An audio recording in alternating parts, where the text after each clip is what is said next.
Good evening, all. How are we all tonight? My intro didn't play. I'm very disappointed in it. I was telling Phil when he got here that I realized too late that I had goofed, and I have two studios, one for my random ramble panels and one for my slice and dice panels, and this is the wrong studio. So, so I was scrambling to get all of the settings at least lined up properly. So I can't blame Evie Mux for that one. That was completely user error and clicking on the wrong button while before coffee. But we are here, we are live, and the technical issues only cost us a minute for like the first time ever. Usually, when we have technical issues, it's a good 10 or 15 minutes of us wildly scrambling and/or ending up on an entirely different show, which has happened. So I want to say hello to everyone. We have a panel of some of my favorite game designers to answer questions and talk a little bit about their own process in game design. I am going to go through and talk to all the chat. I do want to do some little paperworky things first. For those of you who are familiar, it's a rough time of year. Everyone's having their stuff. And I just want to remind everyone that Rachel and Adam both have fundraisers going currently. They are both in need, especially since it's the holiday season. And if anybody's got, can afford to give up their coffee for a day and throw them a couple of bucks, that would be really great. Also, I sat down and did the math last night and realized that you guys have been so generous to me that I can now afford everything I need for a new computer system and to keep working if I can pay the Massachusetts taxes. But it is called Taxachusetts for a reason, and the taxes will be about $130. So, we are $130 away from my no longer having to scramble and deal with crashing computers and running games that, you could run on a calculator these days because my systems won't run anything else. So I have been thinking about it, and Grim, I think this is partially your fault. I was Me? making a joke. He's like, me? Never. I don't even know what it is, but never. So for those, I've told some of you this story, but I asked ChatGPT to turn this avatar into a gaming goat, and it drew me naked. It literally is a naked anthropomorphic goat with headphones on and the controller held in front of my naughty bits. So I was making the joke to my husband that if we raise the $130 before the sale ends, I would do a really long gaming stream with that as my avatar. And this is where I think Grimm's fault comes in. Because his response was, for the day, you have to change your name to Lady Goat Diva. Very good. AI overlords are perverts. Well, the interesting thing is, normally I can't even get it to, make a pretty female figure in any way, shape, or form. I have questioned its methods, and it literally once said, well, I'm not allowed to do anything sexual, and beauty and sexuality tend to be the same in women, so therefore I can't make attractive women. Like, I kept the chat outline on that because I thought it was so bizarre. Hot guys are fine, no women. So, this is where we are at, both in the world of AI and in the computer fundraiser. All right, chat. As almost always, 99% of the time, Legatus is the first one in chat.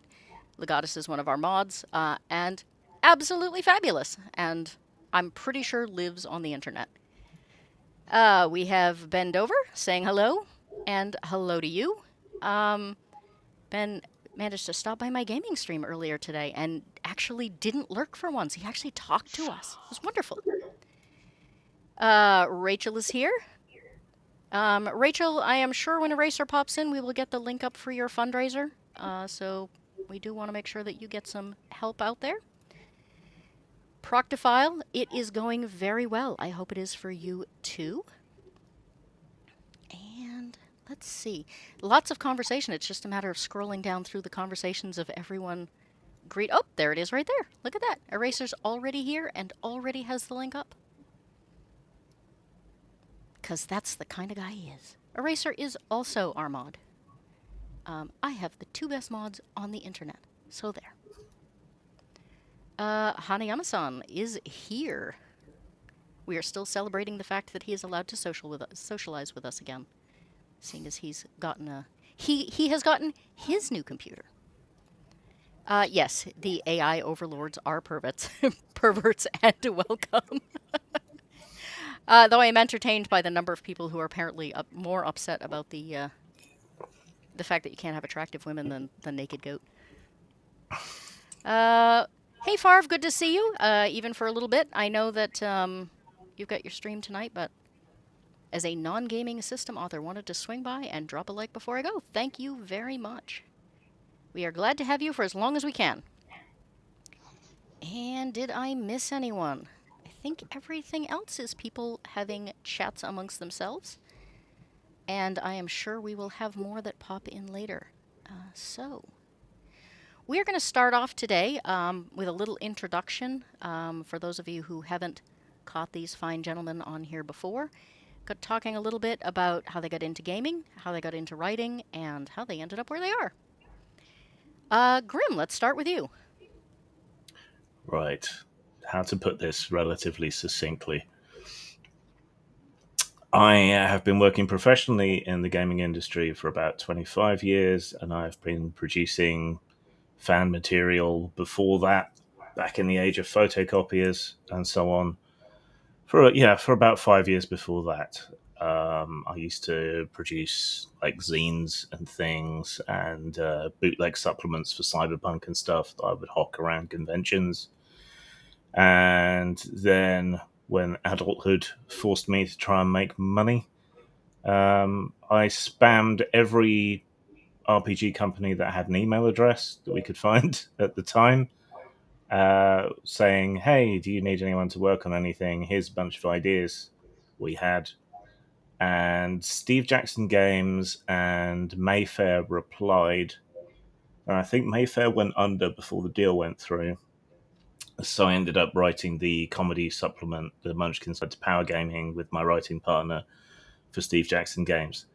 That led me to do more comedy supplements for Mongoose.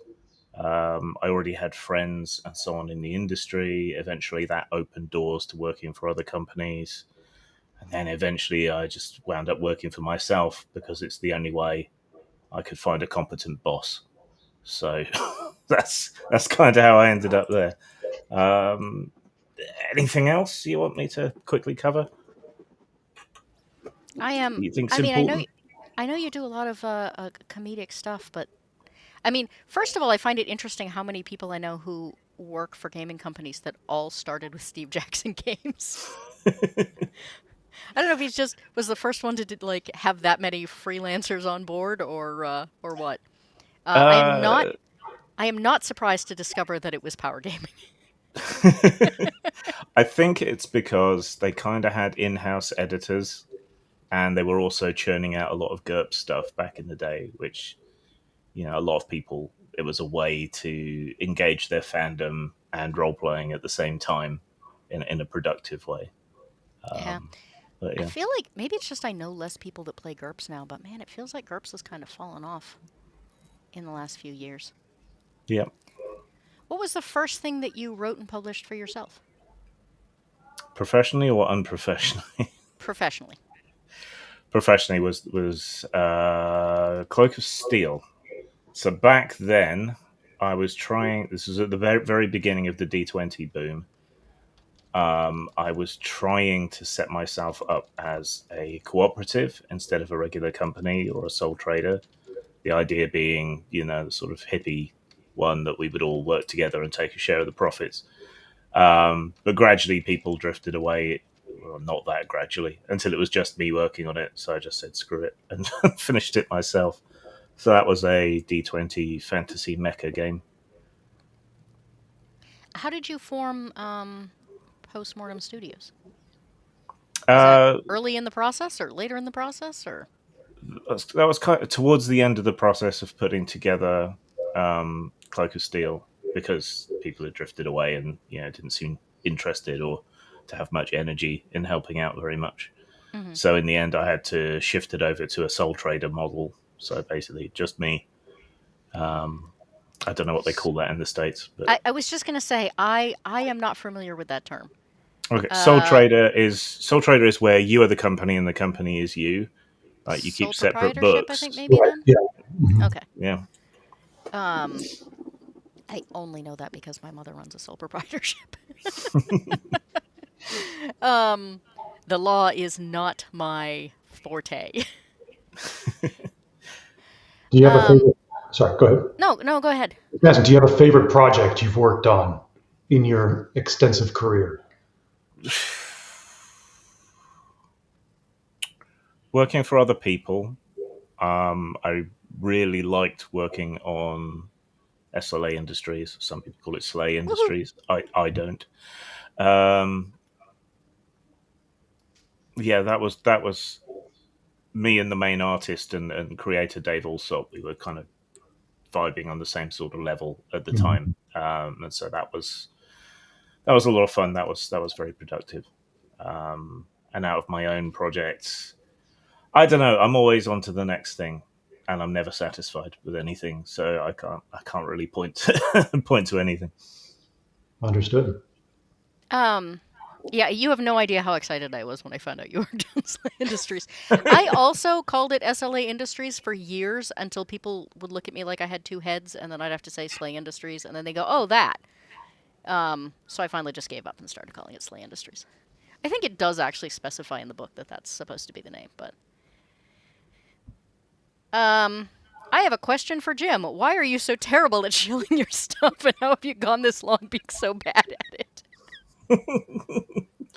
Legit Yeah, I question am. for those unaware. Grim is self-admittedly bad at it. Yeah, I am self-admittedly bad at it.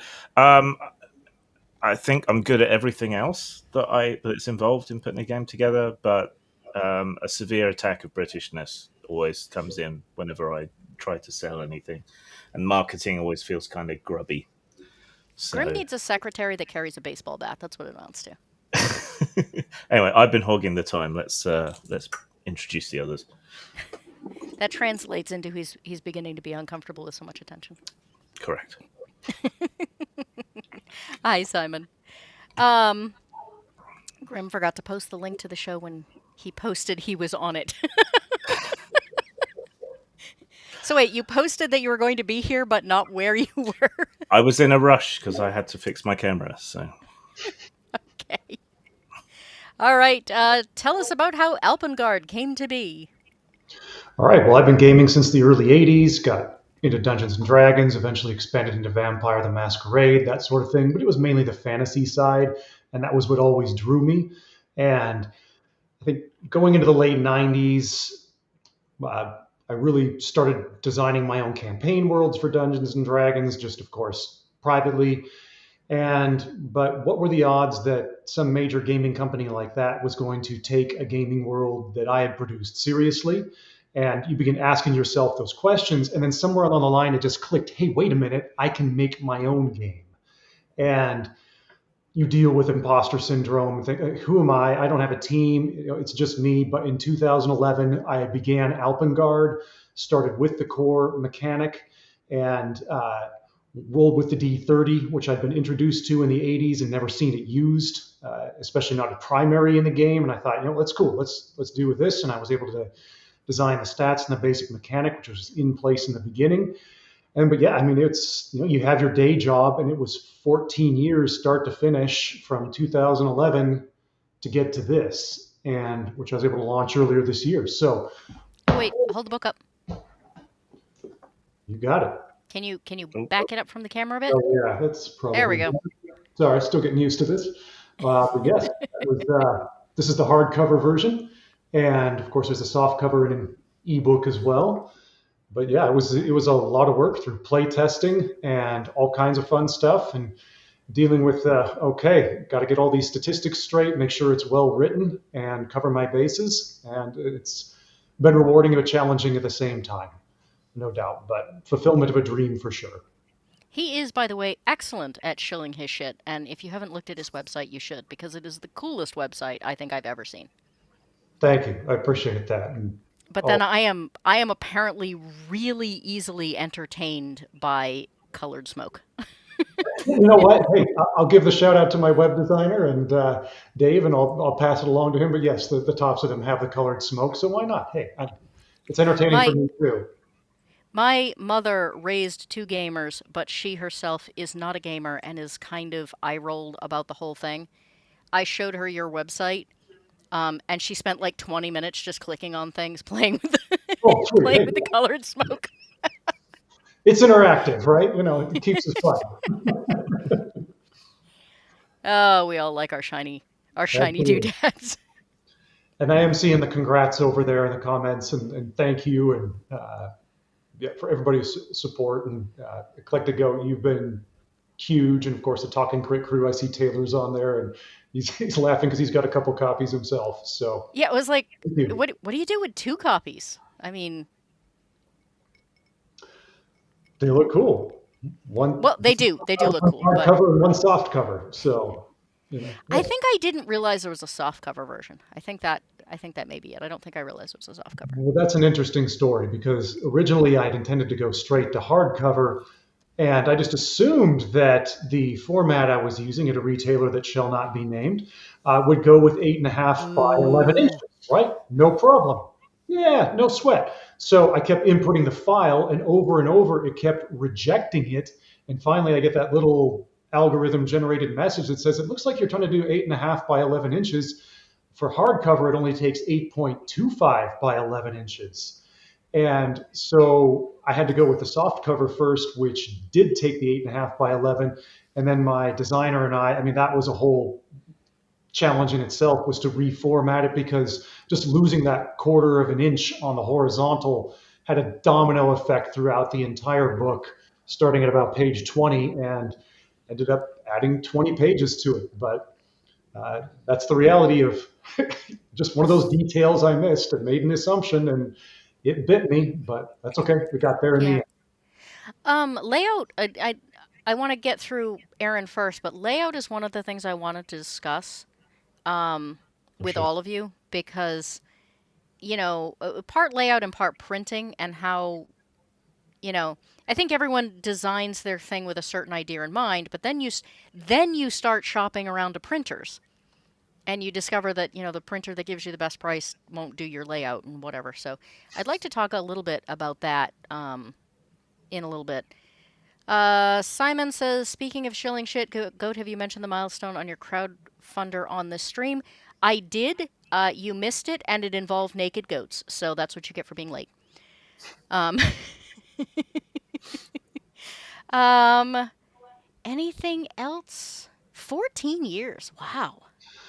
Yeah, I mean, it was fun. Play testing, though, I mean, you had to learn to take the feedback directly from people and say, okay, I can incorporate that. And every once in a while, I would get feedback that made me think, okay, I wish I could do that for you, but it's going to kind of get me off track with the original vision for Alpengard. So it was a matter of making sure that I stayed humble enough to listen to the commentary and say, wow, I need to improve, or that could make it a little more interactive for people or more fun for them. But at the same time, be willing to say no. So it became a delicate balancing act, but I made sure that anytime I said no to somebody, I explained why. To say, hey, totally hear where you're coming from. This is why I can't implement it. Maybe save it for another system or project down the road. And yeah, people were very understanding, and got it. It was definitely a process. And even hiring artists and getting a designer and a statistician to look things over, you were at the mercy sometimes of other people's schedules as well, because they have day jobs, they have family emergencies, they have difficulties, and I would want to push things along, but I have to realize that, okay, this person cannot get me that artwork or whatever it is until later. But yeah, you just work with good people and make sure you respect them and their time too. And yeah, I'm thankful to say it all came together. Yeah. Yeah, and I have heard, I've heard some of those conversations between you and other people. I have to say, I think you take feedback better than anyone I've ever met in my life. Um, Well, that's very and kind. you, having spent a very long time in mental health, you'd be a better therapist than most of the people I've ever worked with. You don't take things personally. Um, you and you do an excellent job because like I think my first ghost notes I said, you have to have a goal in mind and you have to stick to that goal. And you may have to, I've had conversations with people before about how, well, you can have this goal, but you need to have a different way about talking about your vision while still keeping your vision. Hmm. Um, but it is sometimes either very difficult for people to, how do I say this? It's very difficult for people, like they feel like people are trying to like take their voice away, Mm. like impose their voice, and some people are. Some people are just like, this is how I do it, and therefore this is the right way. Hmm. Um, but at the same time, being able to hear that, but know what your ideal is. I think you're very good at that, and Thank you. I No, think that's really really important. means a lot. And Go I ahead. think especially for your first your first game, because I think you're right. You talked about imposter syndrome earlier, um, and I think if you get several people that are like, "Oh, this was terrible," it can be really real hard to not just be like, "Well, screw it. I'm just this is never going to go anywhere," and just throw the whole thing in. For sure. And at the same time, when you get that, I haven't gotten my first 1-star review yet, but sooner or later it'll come. But then you have to realize that, okay, that means I am really getting out there into the real world because now we've moved on beyond friends. And yeah, it's not grandma reviewing your book for you. It's the real public. And that's going to happen. And just, hey, don't take it personally, move on, use your best customer service skills. And the reality is even if somebody makes a criticism, it's still my job as a designer to help that person have fun with the game. And even if the person thinks that Alpengard isn't a good fit, and maybe it's not, but most likely it is, but I can just say, hey, if we redirect or use the game this way, we can still give you the experience that you want with role playing, and hopefully, turn that person into a fan. Yeah, I got to be honest. I wasn't sure how I was going to feel about it. Well, there's such a glut of fantasy games out there, and they're Acknowledge. all the same. Like they're all defined by what how they are or are not like D&D. Mhm. And yours manages to talk about it in ways that are familiar. While you have different races, you have different dice use, and it was different enough. Eraser says Elpengard is good, can confirm. Awesome. Thanks, Eraser. And Taylor says I use his game mastering skills as personal therapy sessions. Thanks, Tat. So, all right, Aaron. Yeah, yeah. I'll keep it brief here because that's kind of my thing to begin with. So I made Tiny D10. I started it about 12 years ago. I had been playing, a pretty wide variety of tabletop role playing games for several years before I kind of got into it late. I picked it up while I was in tech school in the military with some friends. Really, just kind of enjoyed it, right out of the gate. So kept it up for several years. Kind of popped around with different orders to different locations, and eventually, the groups that I would form, they would all kind of dissolve because I'm, moving here and there. So I realized, well, at the time I had two kids, 3 and 4. I still have those two kids, but I have more also now. But so, You I didn't you realized. didn't you didn't trade them in for younger ones that were Nope, cute? still got the two same ones, but we did get some more cute ones too. So, but yeah, so I realized 3, 4, they're kind of like learning like basic mathematics, or definitely just kind of predisposed to imaginative play. Realize these guys will probably be like really good gaming partners. So obviously D&D was a little too complex. I'd for the past couple of years been playing BX. I'm really enjoying that, but obviously a 4-year-old's not really going to pick that up intuitively. So I just kind of started as I was, reading games and just kind of, enjoying them on my own, to break these kind of, component parts down, and try to understand, the game not necessarily as the sum, but as each of its individual parts. And I realized, well, pretty much every game is kind of centered around a resolution, conflict resolution component. So that's generally at the heart of every tabletop game. So I realized, well, that's as simple as just rolling a die. Kids can pick that up pretty easily. So then it was, well, what die do I want to choose? And then it seemed again pretty intuitive to me.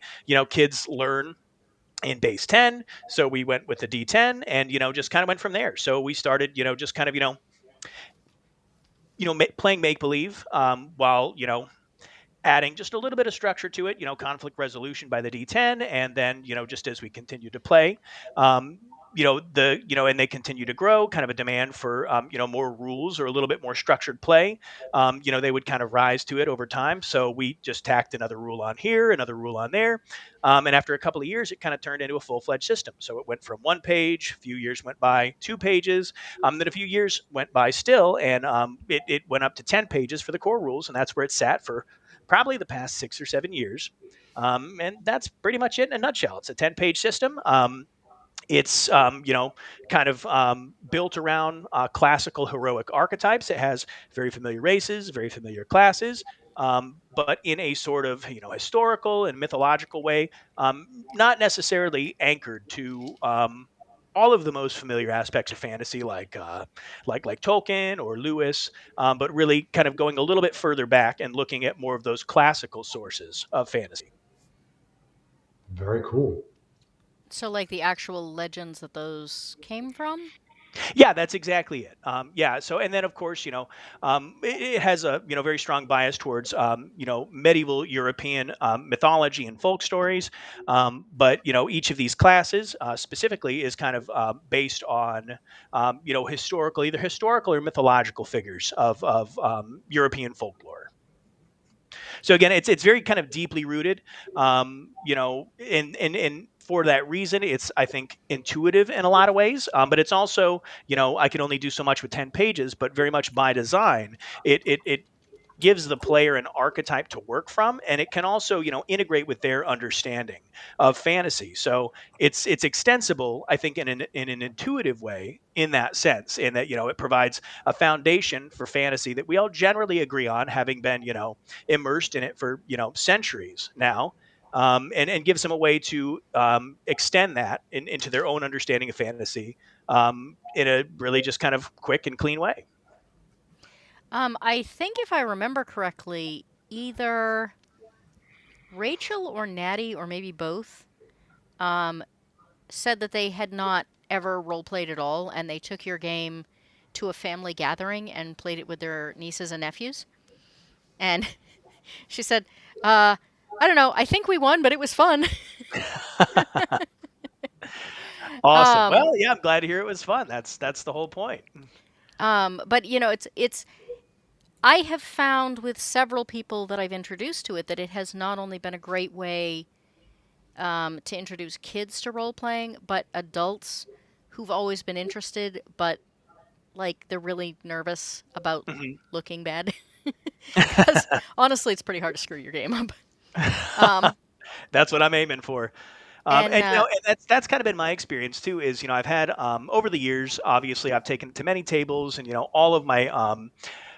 all of the rules, all of the races, all of the mechanics, everything is kind of shaped very heavily by people's feedback. Largely my family, because that's my main gaming group. But we've had other family members, friends, neighbors.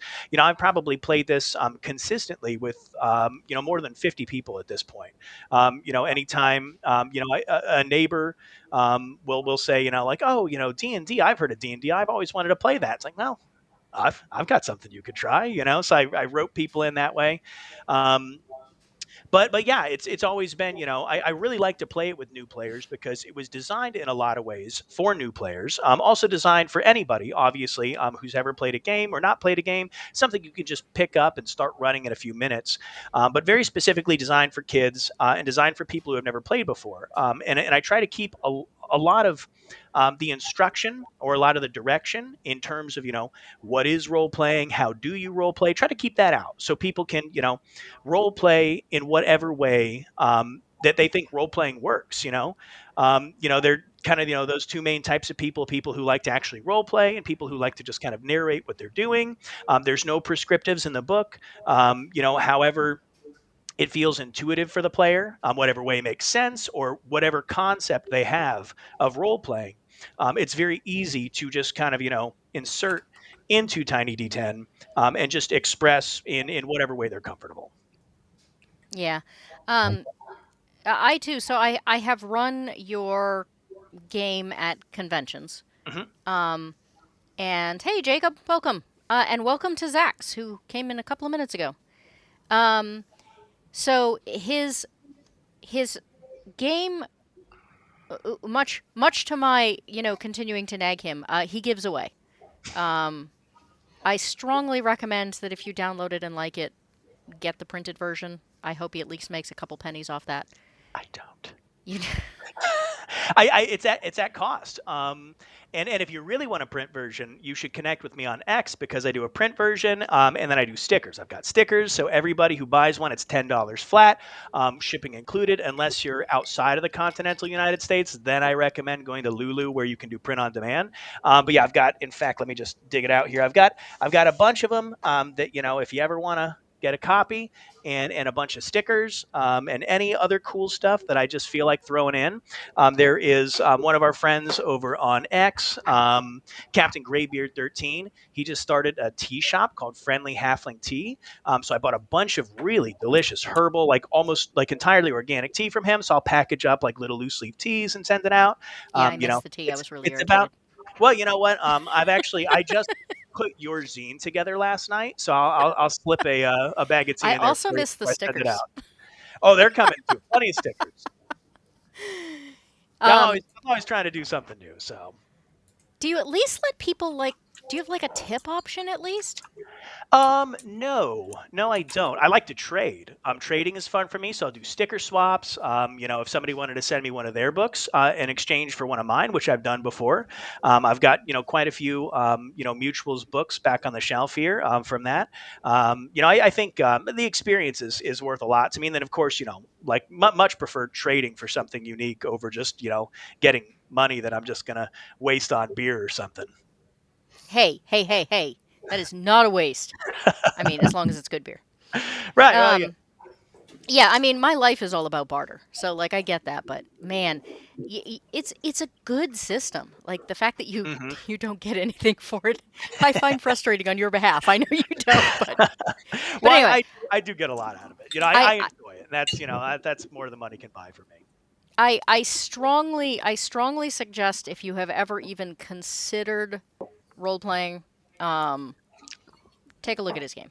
Um, I Grim and I share this. We do not like adventures.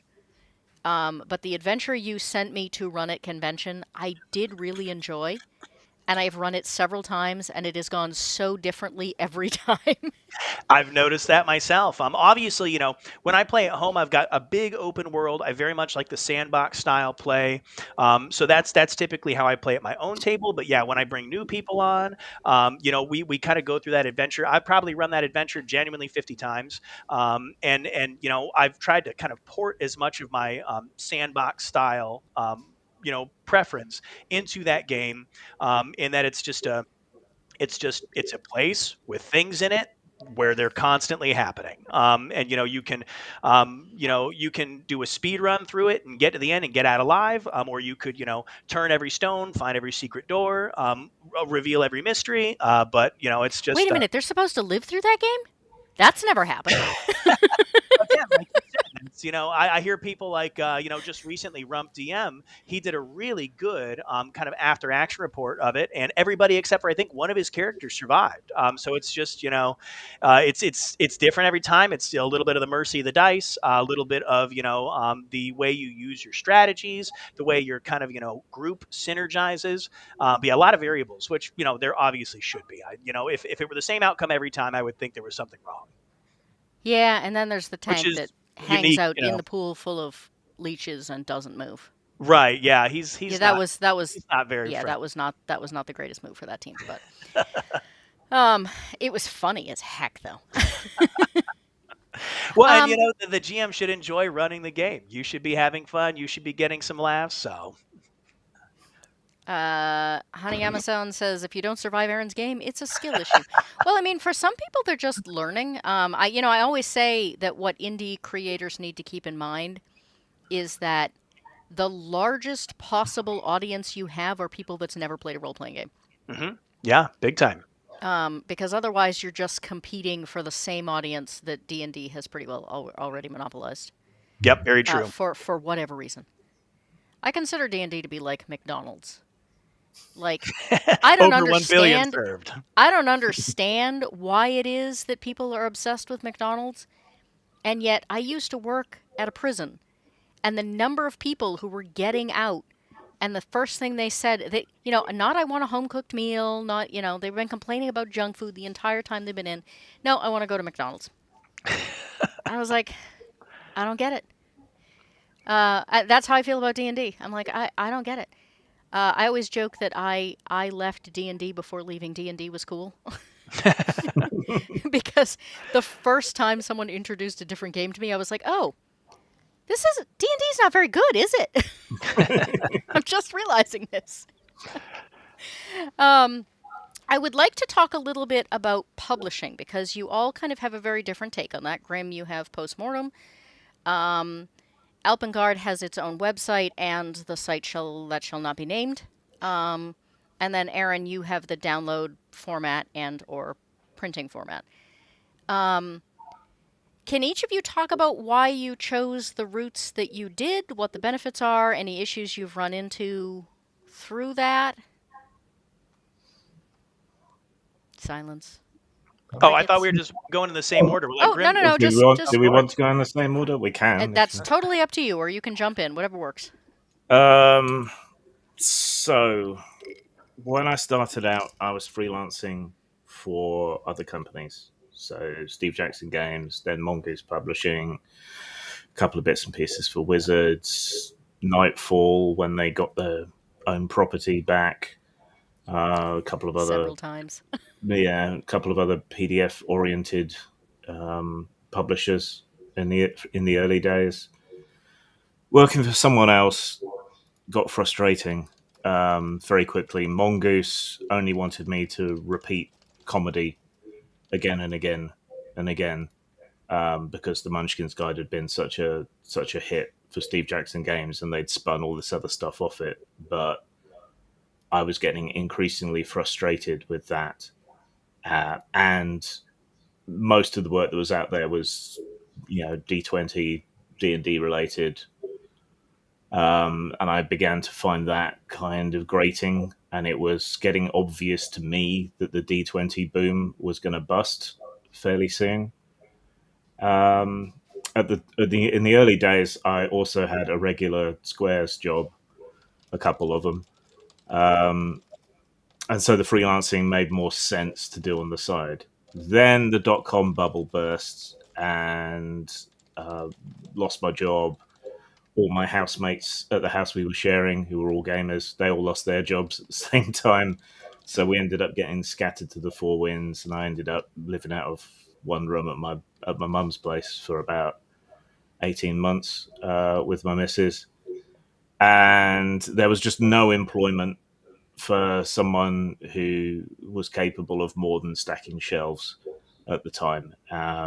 And I went for those jobs, and they wouldn't hire me because they said it will drive you insane, and we need people who actually want to do this. All right, well, fill your boots if you can find someone like that. And then after 18 months, they sent me on this stupid course for people who've been unemployed for a long amount of time, and it's like baby's first curriculum vitae sort of thing. And I just thought, no, fuck this. I've got to do something else. And I had been freelancing during that 18 months, which made the paperwork for unemployment very, very difficult. So I got about 500 quid seed money from my estranged father, and used that to set up in business for myself in the simplest way possible.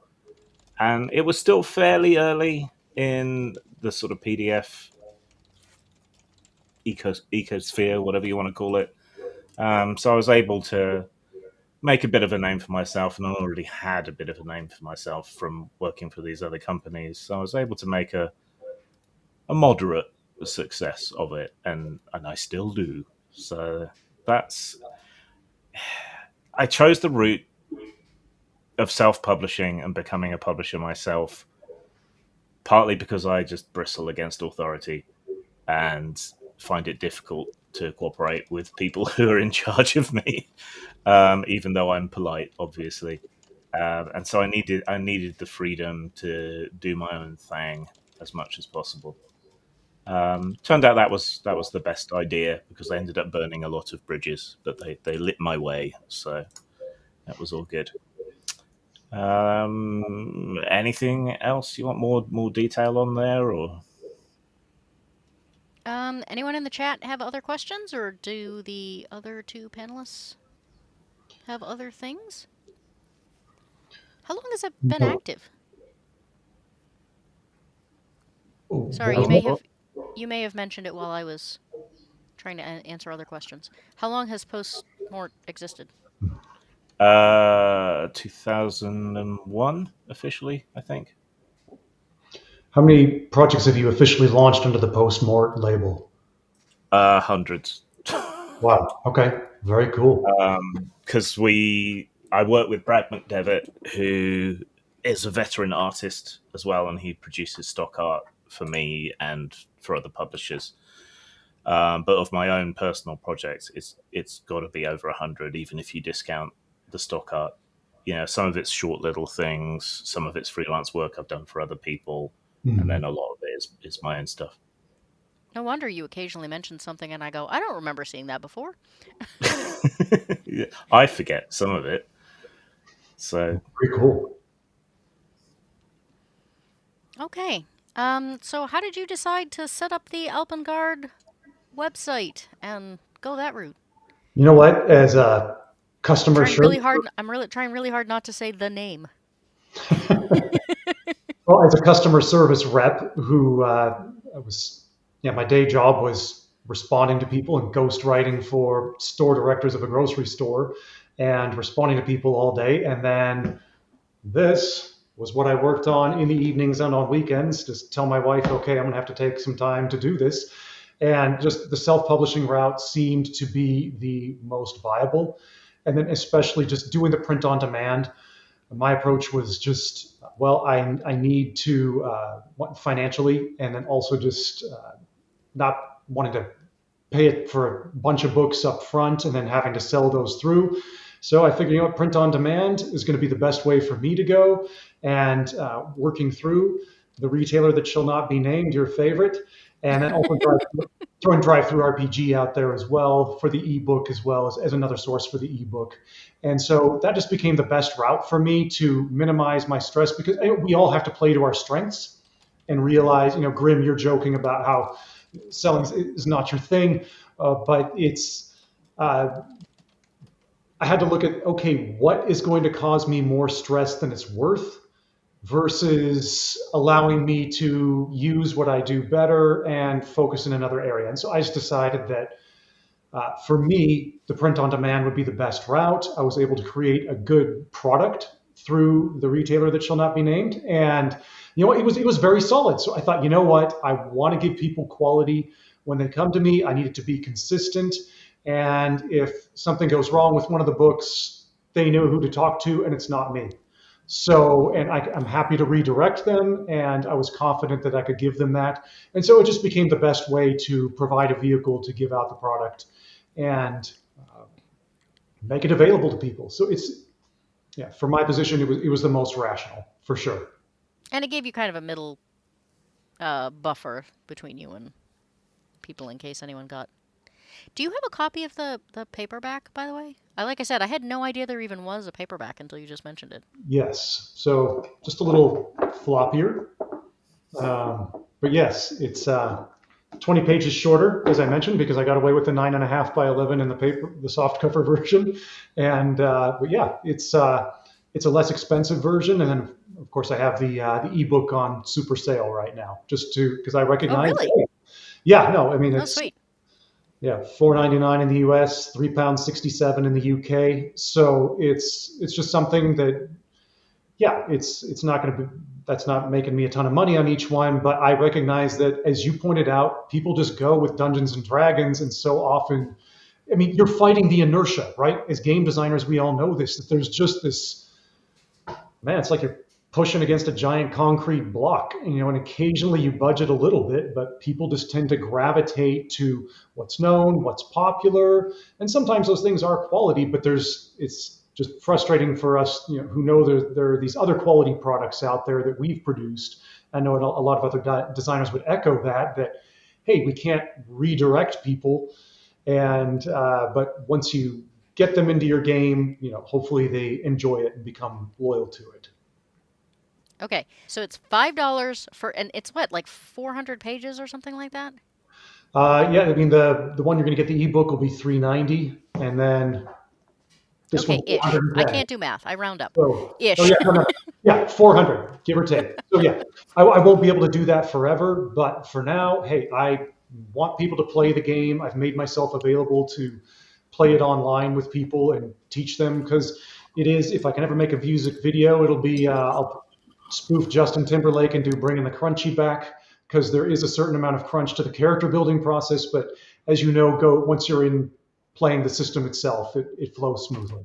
So. It does. It's actually my favorite kind of game. It is crunchy character building and then very smooth play. So Thank you. Grim sells stuff for like $3. Uh, Alpengard is currently like 5 or less. Aaron gives his away. I know I have a whole bunch of creators in this chat, so all of you need to pick at least one and go do a video on it. Try it out. Um, yeah, I Invaders is what, like $3 for the PDF or something like that. Something like Um, that. Yeah. I don't normally like to run. I normally run crunchy games and play fun games. But Invaders is probably my except Invaders. I don't know. Paranoia is kind of a toss up these days. Um, the idea that it's $50 for a 40-page book kind of irritated me these days. Um, but yeah, the $3 to $5 for Invaders is totally worth it if you like fun stuff, so, lighthearted stuff, especially lighthearted sci-fi. So there are 19 people watching, and I know some of you are creator types, so you should try at least one. Um, my channel officially launches in December. I'm going to put a review of Elpengard and Tiny D10 on there once it's going on. Grim's already had a bunch of reviews for me. More. Screw Grim, he's already had his. um. So, all right, Aaron, how did you decide to go with the freebie download, spend all your time on Twitter giving them away? I all my time on Twitter, but yeah, I do spend a little bit of time on there giving them away. Yeah, I honestly I don't really know. For the first probably year that I was working on this with my kids, like I said, I put together a one-page document on it, and it just kind of occurred to me after, like I said, about a year, like, oh, I should share this and see if anybody's interested in it. So I did, and response was really positive. It seemed like at the time, this is like back in the Google Plus days, there were a lot of people who were kind of interested in like one page systems or just like generally rules light stuff. Um, So that's kind of where it got started there. And then I guess I never really considered selling it. Once it hit the 10-page mark, which, like I said, was about 6 or 7 years ago, it kind of blew up into uh, a legitimate PDF, I guess, at that point. More than just a couple pages front and back. I just kind of stuck with giving it to people who wanted it, because I mostly made it for myself and for my family and my friends. So I got the most out of just knowing that people were getting their hands on it and enjoying it. Yeah, I mean, that's pretty much it. And like I said, I kind of keep doing that today, because it's fun for me. I enjoy it. I get a lot out of it. I've gotten a lot of cool stickers. I've gotten a lot of really excellent books from independent writers who I otherwise wouldn't know. And the neat thing about, like, anytime a book comes into my household is I sit down, I read it, and then no holds barred. The other boys are fighting over who gets to read it next. They're arguing because one person's on page 20 and the other person picked it up and they were on page 45 and they lost the other kid's place. So books get a lot of mileage in my house. So it's not just me who gets to enjoy this, it's everybody. um, yeah, I guess, as far as my publishing model, it was probably about 6 years ago. Like I said, once I hit that 10-page mark, that I decided to, go ahead and throw like a little, compendium of monsters together, and then package an adventure all into, kind of, one volume, and put that up on Lulu for print on demand. Um, and I just kind of put it up there for cost, just because, again, I'm getting a lot out of it if somebody's playing it and enjoying it. Um, but yeah, that's pretty much it. And today, I'm kind of pivoting, and I saw Simon's question earlier, so I got it ready here. His question about what we're most proud of. I think that was it. Yeah, yeah. What you produced, you're most proud of. Yeah, So I was gonna say that means you have to tell us which one of your kids you like the best. they're not watching this, but I should probably just keep that to myself in case they can overhear it. But we've all got our favorites. But for me, it's all six of them. But yeah, so in terms of my work, actually this little thing that Goat, I know that you've seen on Twitter. This is kind of like my newest thing. It's a little supplement for the fantasy rules, and it introduces a couple new classes: the Druid and the Witch Doctor. Which, that's another thing I get out of just giving these things away, is the Witch Doctor idea was actually something I just kind of floated and a couple people encouraged. And then, I just kind of, ran with it, knowing that, hey, somebody else maybe wants to play Witch Doctor. So anyway, so new races, new classes, a couple new rules. One for herbalism, so foraging for herbs, crafting, concoctions, and just kind of generally adding a little bit of mechanical depth to the system. And then a handful of monsters, and then some treasures. But I think the reason that I'm most proud of this is because I'm learning a lot while doing it. I'm learning a lot about kind of the ins and outs of layout, of some of the more physical aspects of publishing. I actually went out and bought a book vise so I can start trimming the creep, the tendency of interior pages to start poking out from the cover there. I went out and bought a like a traditional book vise that you might find in a bindery, so I can start getting these into really really nice shape. And yeah, it's been a fun learning experience for me, and it's neat to know that kind of from cradle to grave on this thing, it's all kind of the work of my hands. Very impressive. What do you have planned going forward? Um, I'm going to let somebody on the internet give me another idea. Like I said, like I said, I really enjoy doing this. So I'll probably do another kind of zine style supplement. We play, like I said, here at my table at home. We play like a sandbox world we call the Island of the Ape Men, and it's kind of an island of Dr. Moreau slash the Lost World slash, kind of you know sort of it's very much in the spirit of the Lost World genre. So it borrows from all those tropes: bestial ape men, beautiful savage women, dinosaurs, mutant freaks, radiation, and all that stuff. So eventually I'd like to start bringing that into a zine format, and start publishing a few hexes at a time. But anything that I can squeeze into one of these bad boys, I think that's probably what I'm looking at for the future. Very cool. How, out of curiosity, does your oldest kid, your older children, do they start asking you, "Hey, Dad, can we possibly make something that's a little more geared?" Because, like you said, the Tiny D10 was more designed for a younger audience. Mhm. As they've matured, have they started asking you for more, maybe content that's grittier, or something that maybe has that started to come? I'm not sure how old your eldest Yeah, is at this yeah. point. So my, So, my oldest is 16, and we play a okay, ton of games together. So I've also gotten some really cool games from some of my mutuals on Twitter that are much crunchier. We do like to do everything from one end to the other and everything in between. So yeah, we play a lot of other games as well. But the neat thing about this is it's modular. There's a lot of home rules that we use that just kind of plug into it that you can increase complexity with. But at the same time, being not necessarily a facsimile or like a distilled version of D&D, but something that was built from the ground up to kind of meet all necessary scenarios. It's simple. It's still very comprehensive. So the need really hasn't arisen other than just some kind of fun. Quality of life sort of things that we can kind of plug into it, to actually, increase complexity in the system. And like I said, if we ever do, we get a ton of other games to scratch that itch. gotcha. Well, and I mean, do you need to increase the complexity or just a different environment?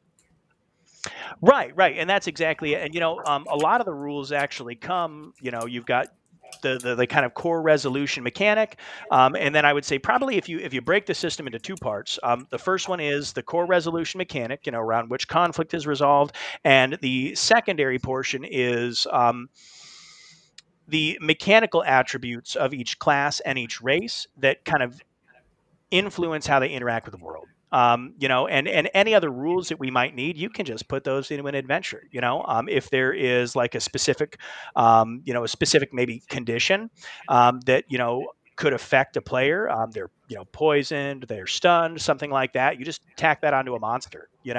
Um, again, that's kind of a sort of, modular way to approach that. But yeah, you can put extra rules in adventures. You can put extra rules in supplements.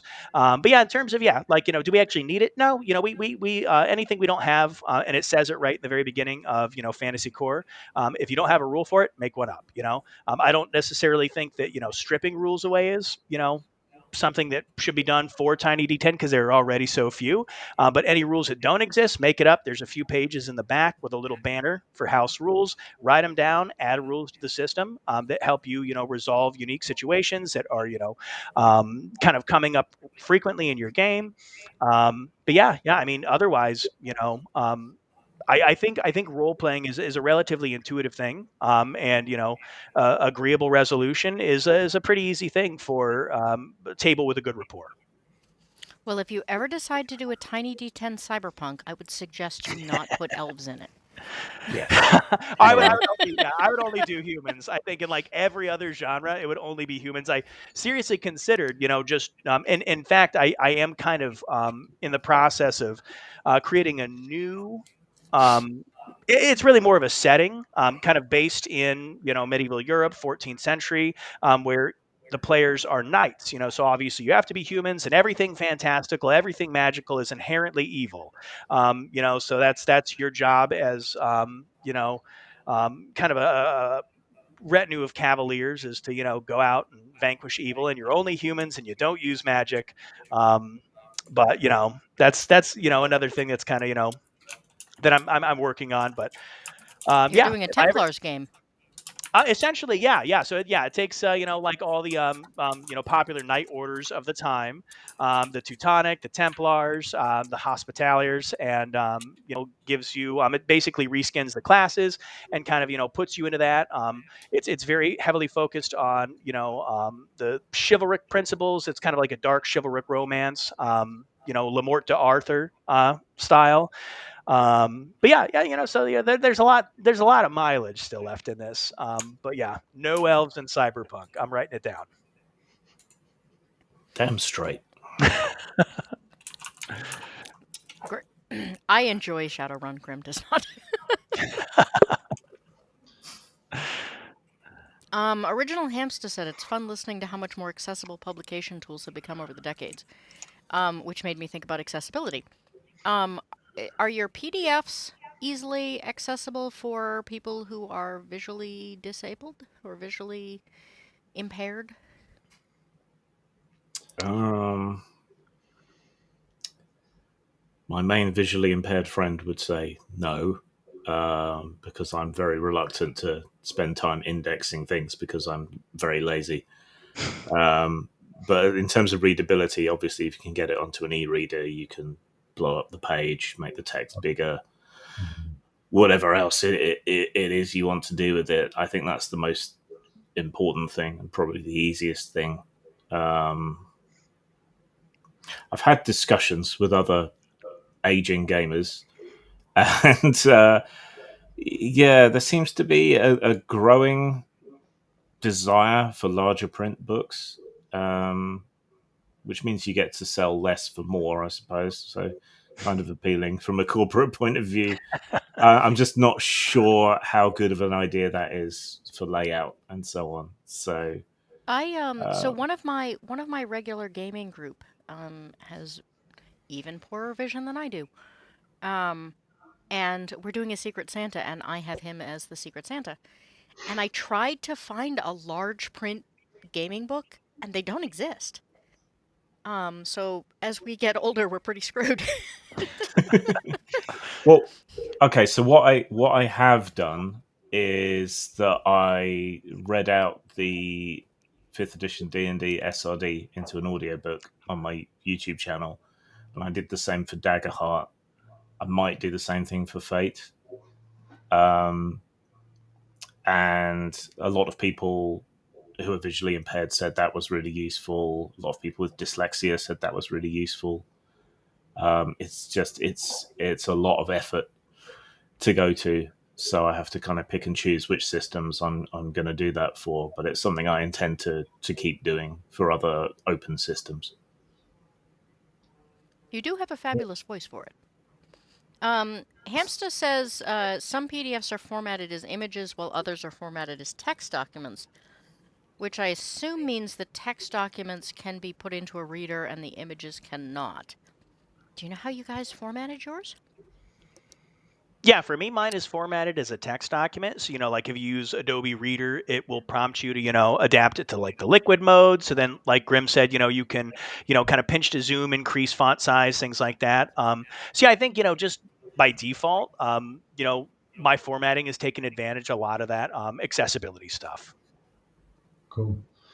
Yeah, my designer, I'm not sure what design program he used, but since I don't have it, it was converted into a PDF when he sent it to me. And so a PDF is what I uploaded to Drive Through RPG. And of course, on the reader that shall not be named, it's the Kindle ebook, converts it to a KDP document, but it's Well, essentially but I'm assuming you can Zoom.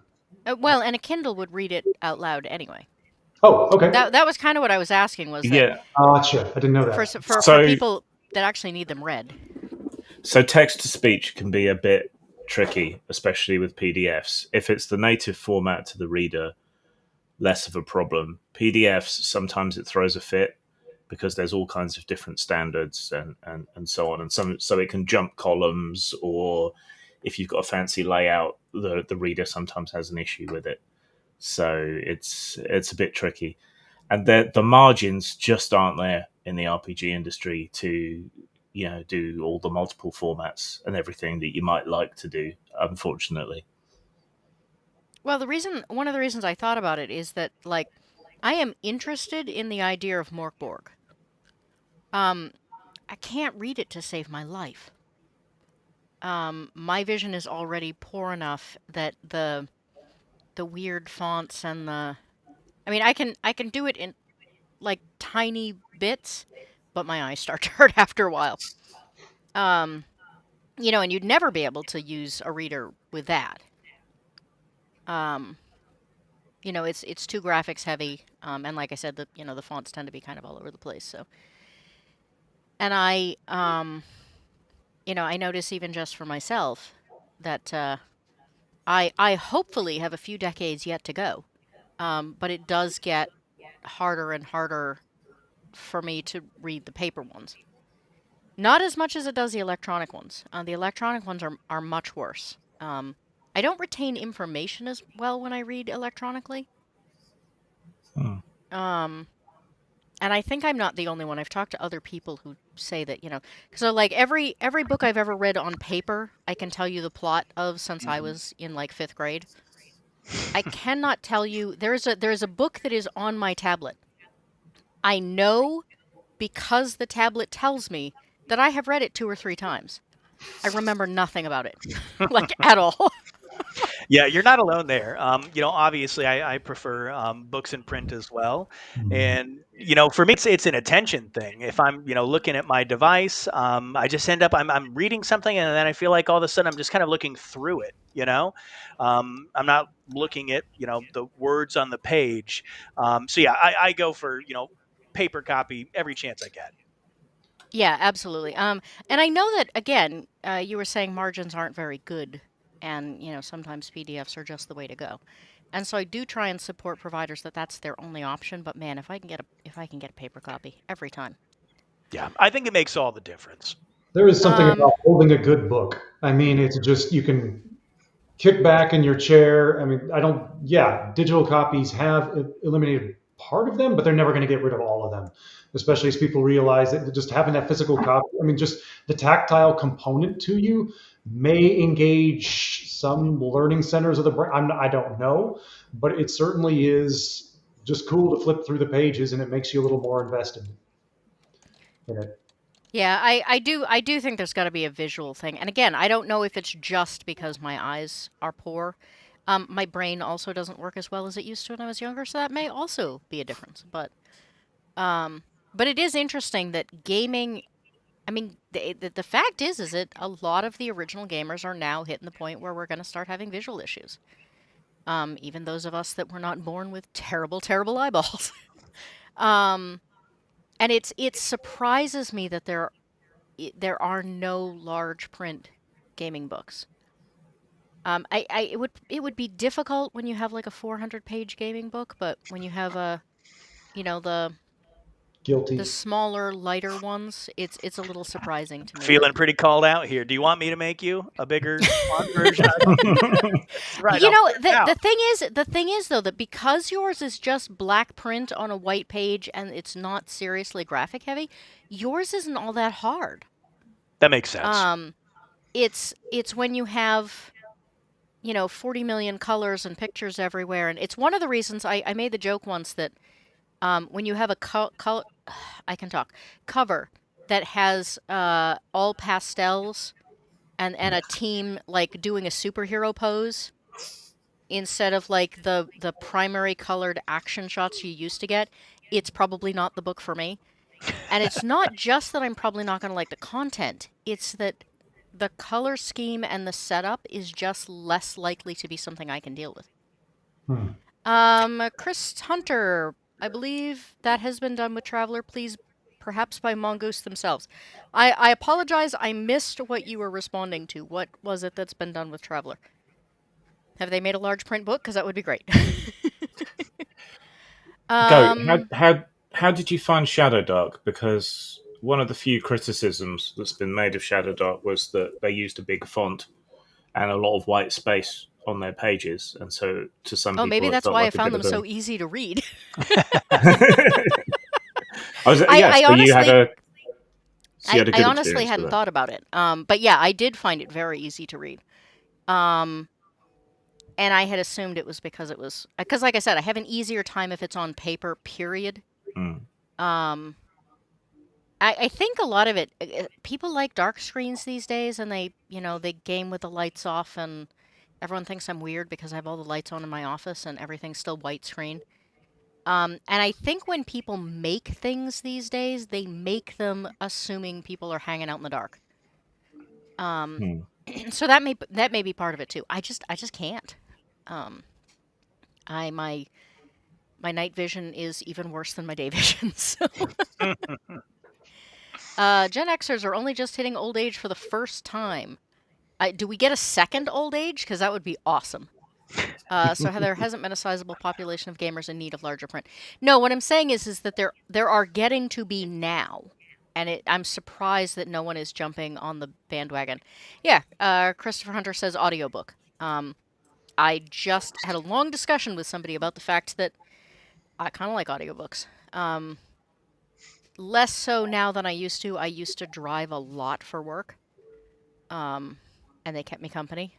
And I don't like listening to the radio, especially since, it's the horrible season where they play the same 6 songs over and over again. Original Hamster, part of me wants people to offer direct-to-print options when it comes to digital books, but I could go on for hours and my soapbox is small. Well, you're a hamster. It only needs to be small.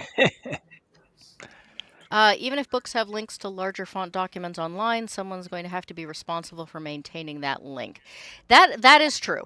It is an extra step. It is an extra everything. I wonder if, I don't know, would it be possible to take out of print games and get the licenses cheap and make large print versions of them? I don't know.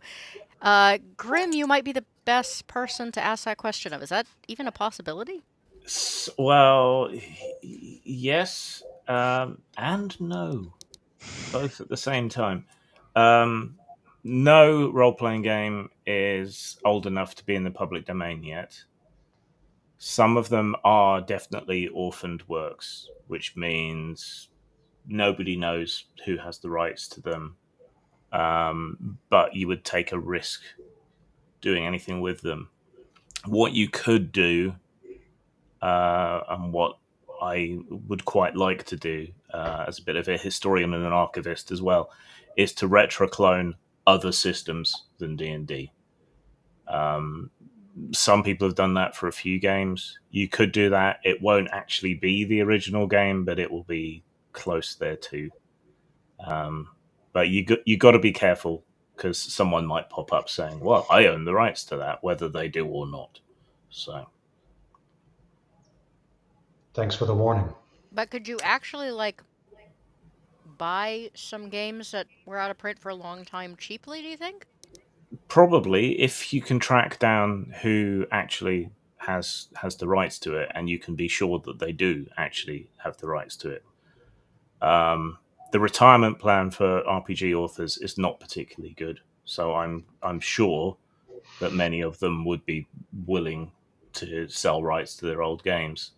But again, you don't know who has the rights necessarily. Older stuff probably isn't creator owned. I mean, you've got the hobby days.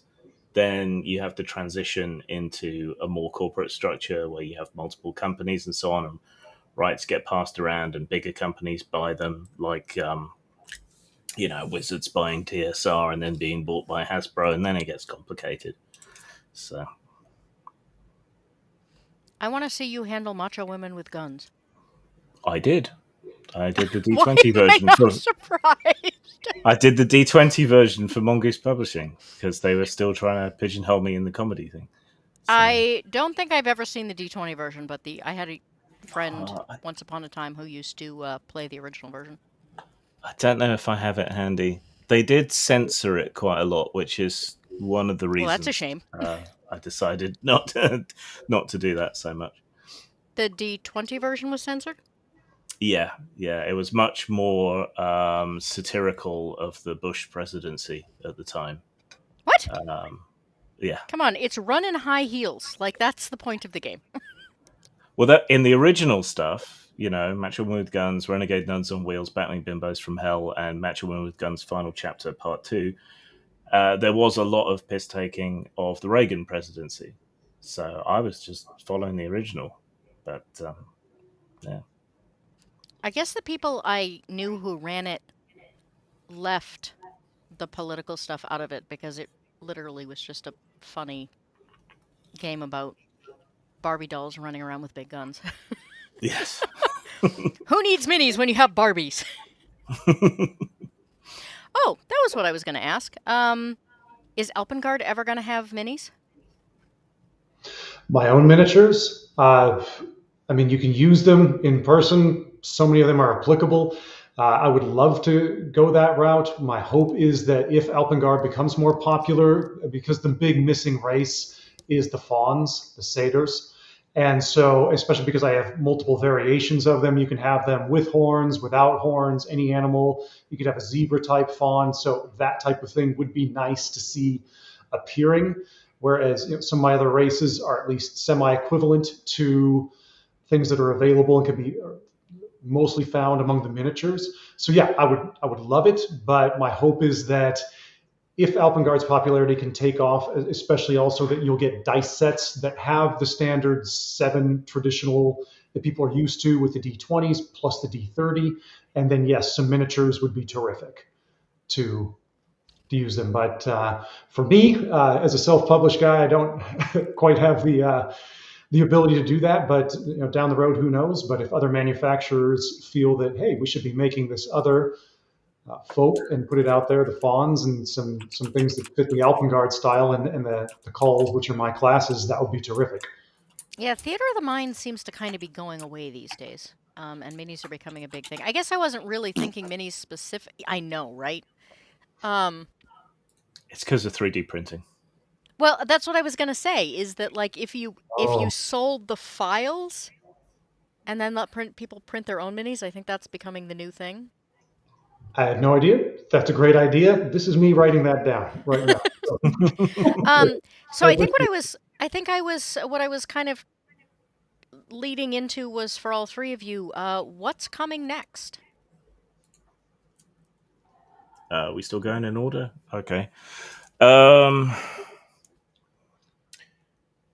I don't much care, Ron, but Phil is writing, so Ronin, Ronin was supposed to be out in March, or at least was supposed to go to crowdfunding in March, but this year has been a son of a bitch.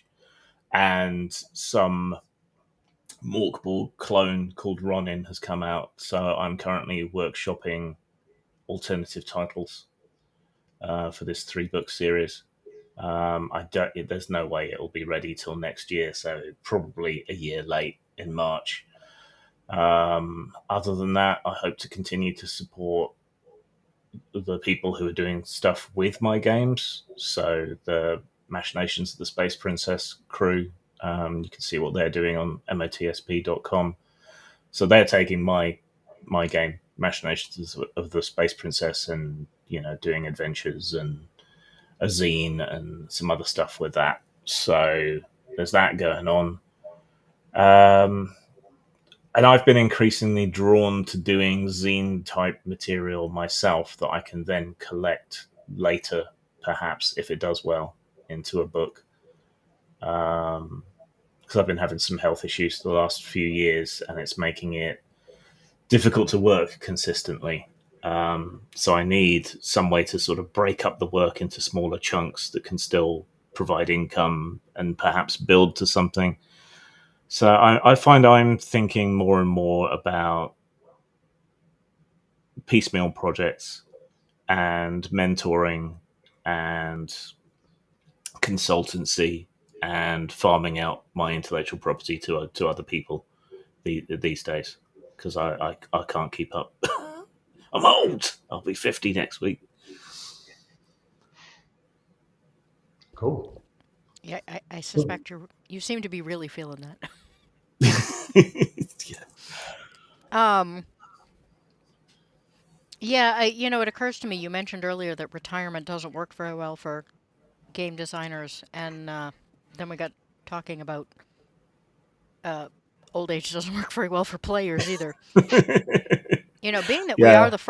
we are the first generation really kind of getting into that. I mean, pardon me, role playing games, weren't a big thing before our generation. It seems like maybe that's something we should be thinking about as a group. I'm thinking my gravestone will just have an ellipsis marked on it. For the projects you haven't finished yet. all the stuff unsaid, all the stuff unfinished. But we definitely I need to adapt. To your point, Go, that and your point, Grim. We're going to have to think this through for sure. um I heard a rumor that there would be a second edition of Machinations of the Space Princess. Yes, there will.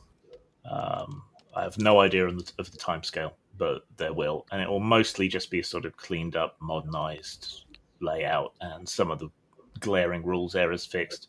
Nothing major. It should all still be compatible. You know what I'm going to say, right? No. I have a red pen. Give it to me. Okay. Okay. I have to say, and I have told Grim this before, and it makes him dreadfully uncomfortable, so I'm going to say it again. There I'm is a going to need another balance. drink. There is a balance between making a game that is a good reference and a game that is easy to read. Game books are, at their core, reference books. You have to be able to easily find information. But the first time you read them through, you also have to be able to read them from cover to cover and have it be entertaining and engaging. Grimm's Machinations does that very, very well. Usually when I edit... Look, it's the British! Usually when I edit, people tend to either have very good reference books, or they really wanted to write a novel, but they ended up writing a game instead. So there's my unasked for editing advice for the chat. If anyone was looking for editing advice, is that's going to be your hardest thing. Be aware of it. So, all right. Where does Alpengard go from here, or are you going to do something totally different?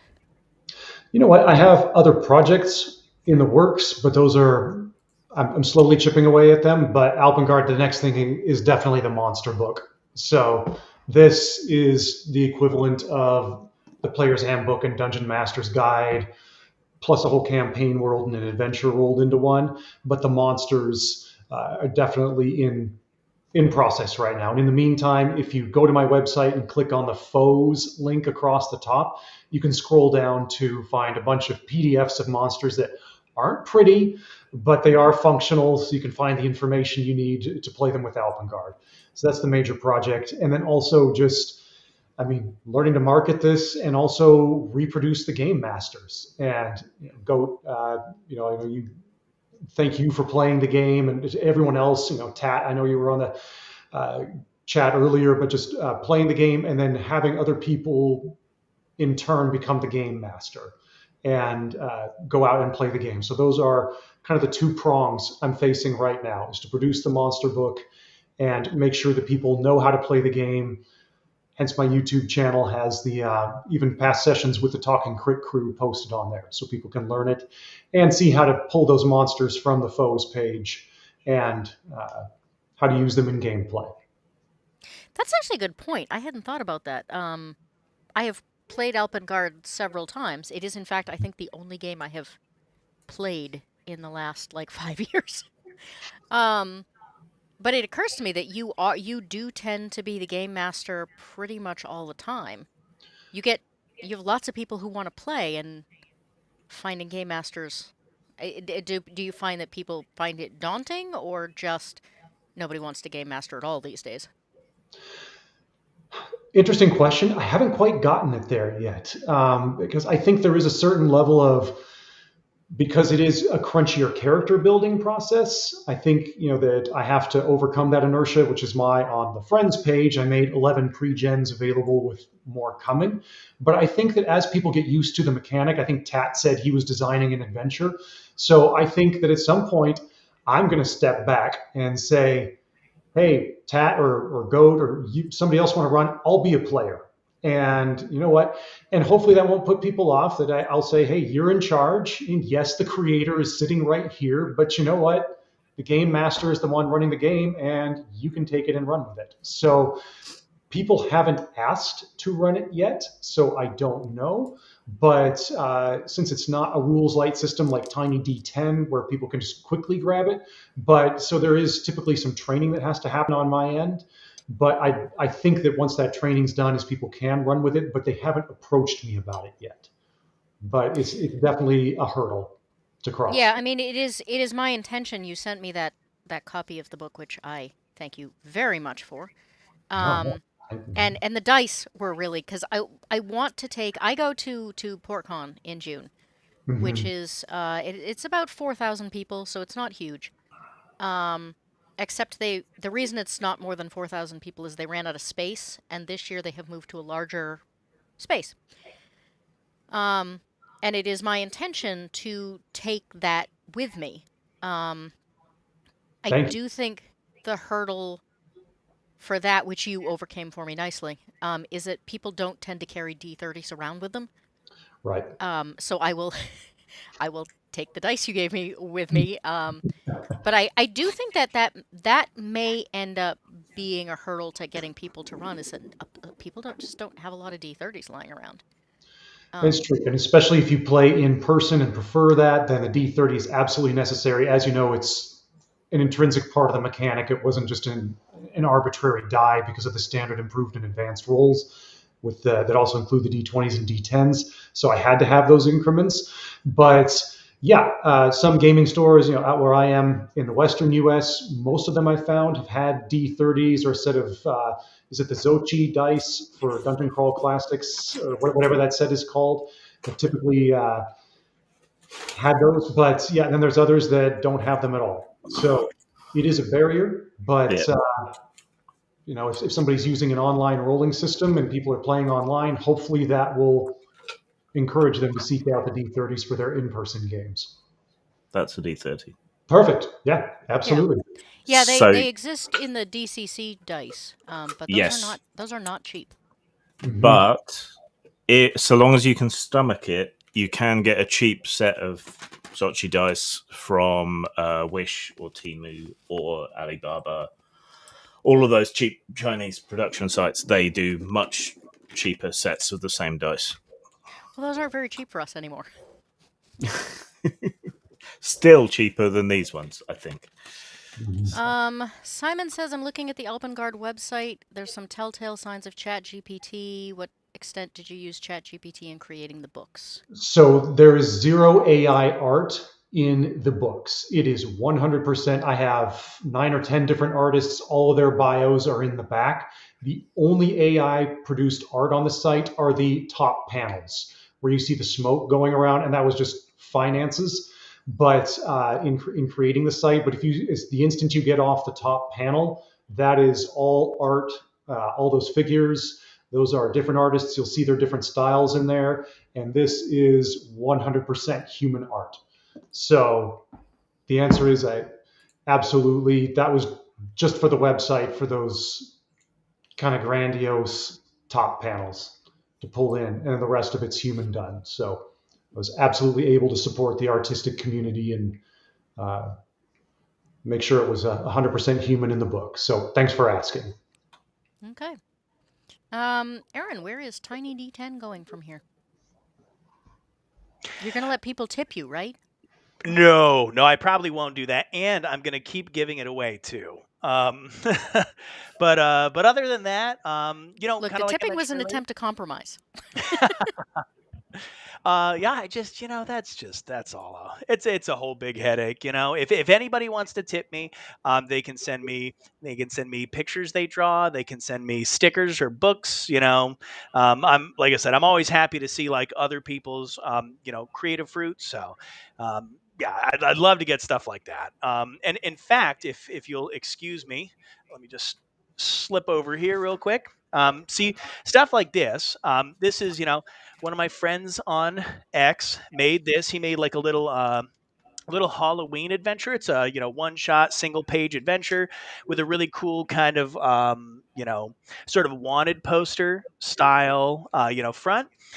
And he kind of antiqued the paper and everything, so it's very neat. This is the kind of stuff I love. And in fact, next Halloween, I'm going to print out a bunch of these, and I'm going to go around town, and I'm just going to pin them on all the telephone poles.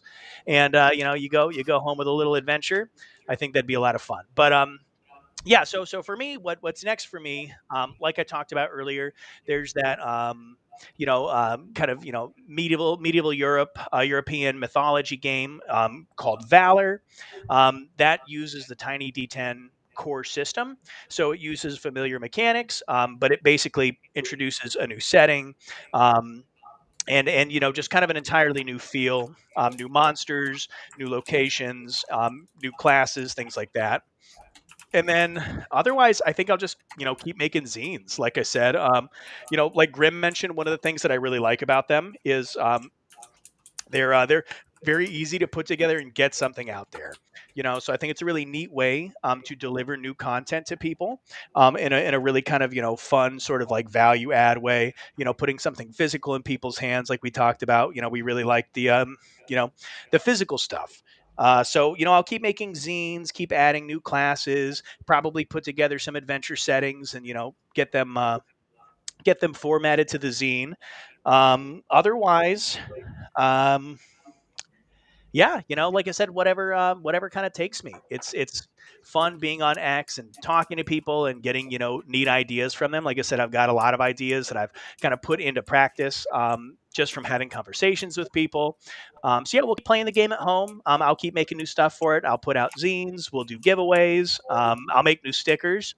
So if anybody wants to do sticker trades, I enjoy that. But yeah, just I don't know. Any ideas I get, any ideas anybody gives me, I'll probably run those down. Okay, chat, you're going to help me develop a goat plushie, and we're going to send him the goat plushie Awesome. as a That'll thank you that'll for go that. up on my shelf here. Well, speaking of, Um, speaking of plushies, if I could just plug one more thing here. So, another one of my friends on X made this for me. This is, oh, here we go. This is the very dragon. It's a beautiful crochet dragon, and this is the very dragon from Fantasy Core. So, this is Friedrich Bartuk. This is public domain art from a 19th century German artist, Friedrich Bartuk. So this dragon's name is Friedrich, and he has made almost 1-to-1 on this guy, including the raised leg, where he's protecting the D10 from the knight. Albrecht Dürer, another I believe 16th century German artist here, drew the knight. Um, but yeah, so I mean, this is really the fun stuff for me. So like I said, just speaking of plushies, that's something I really enjoy. Up on my shelf with all my special stuff for my friends here. so I'll have to make it a tiny goat plushie so you can put it in front of the dragon in the place of the in the In place place of of the the night, knight. that's perfect. Um, apparently I misunderstood the question. Apparently the question was about whether or not AI was used in the writing or the text of the website, Zero. not That, the art. sorry. No, that is 100% me. I wrote it from start to finish. And no, thank you for asking that. But no, I am a writer. That is my day job. And so, yeah, I wrote Alpengard from start to finish from 2011 to 2025. So, no, thank you for asking that. And I'm glad the art came up too, because I have a lot of artists in there and wanted to give them a shout out and support them. But yeah, that every word in there, that's all me. So no AI use for that. Thank you for bringing that up. Yeah. Um, I have noticed that there is a pattern these days of people being so gun shy about AI that writers, writers and artists both are getting. There was a discussion. Side note here, but there was a discussion on Facebook today about um, an artist was under contract, wrote a book, and then the publishing company put an AI cover on their book, and they got all sorts of like hate mail about using AI and that they probably used AI to write the book. And I was like, writing and art are not the same things, and one they No. have control over and the other they don't. This seems like a ridiculous discussion to be having. But yeah, there were like dozens and dozens of comments, just people like absolutely outraged that this book had an AI cover and taking it out on the artist. No, I mean on on the writer, not the publishing company. I mean personally, I buy a book for the writing, not for the art. I don't really care what they use, but um, It is a topic these days. Um, For sure. I just have to ask as a personal question, Aaron, when you say that you collect stickers or you do sticker trades, I know that there are people that do that. Um, Stickers never survive at my house, so I'm not really a sticker person. Explain to me how this works. Is it just like random stickers? Is it stickers that have specific meaning, or how?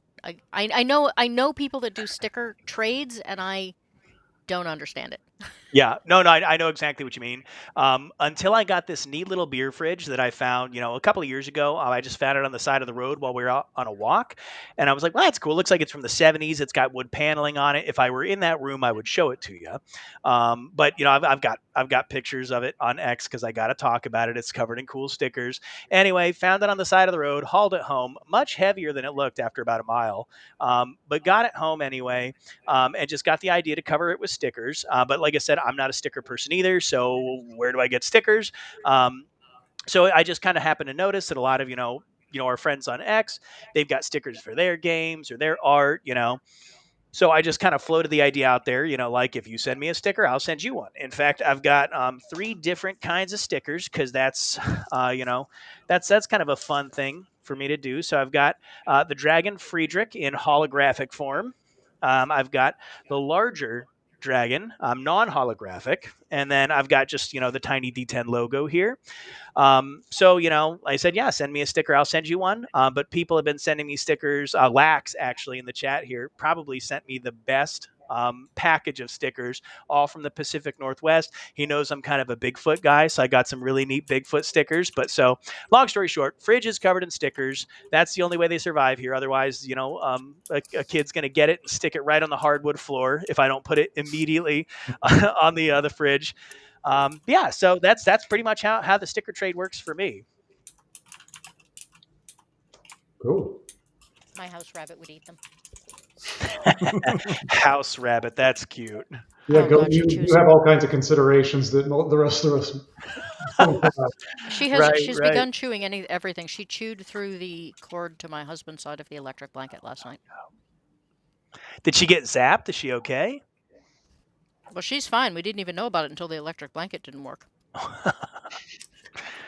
I had a dog once. She chewed through an electric cable, and she let us know that she got a live wire.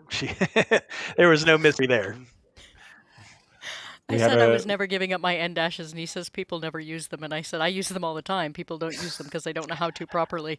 I He says use I I've them never all u- the seen you time in too, and ChatGPT in the place at the same time. I was thinking that very thing. That's one of the indicators that it is a legitimate indicator of AI use, but it's also a legitimate indicator of somebody who just has a lot to say. I use them very frequently myself. I've been using them for ever since I've been writing, professionally, personally, and I'm never going to give it up. So yeah, Yeah, I it's used really to. see that you don't still let the do. AI change you. You still do. I know they slip through because I do a lot of parenthetical side comments in the middle of my long run-on sentences. That is a traditionally British method of communication, so I get it. Um, People use AI in the chat only bots from what I've seen.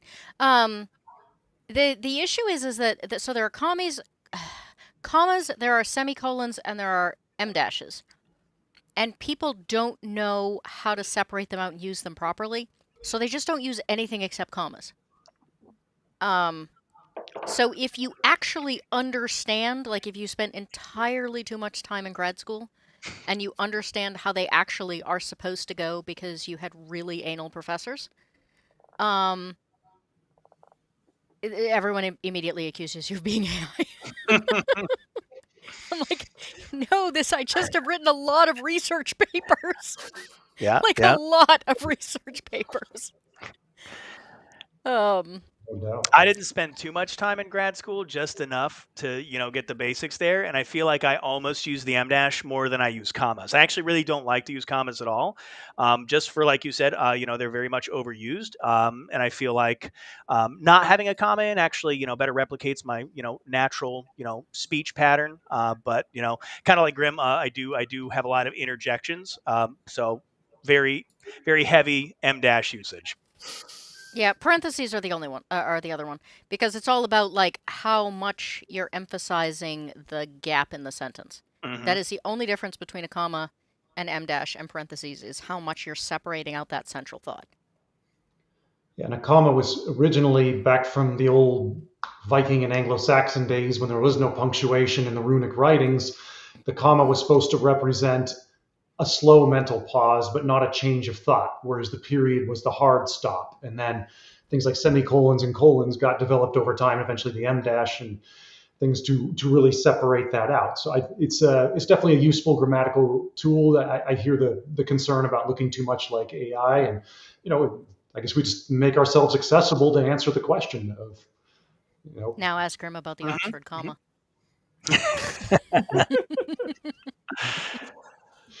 I realised I was unconsciously using it before I was particularly aware of it.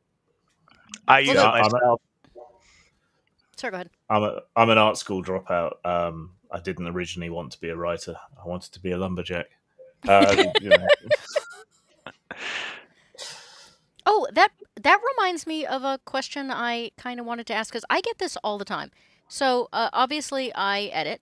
I do writing, but it's all nonfiction and boring stuff that most people don't want to read, unless you happen to like goats.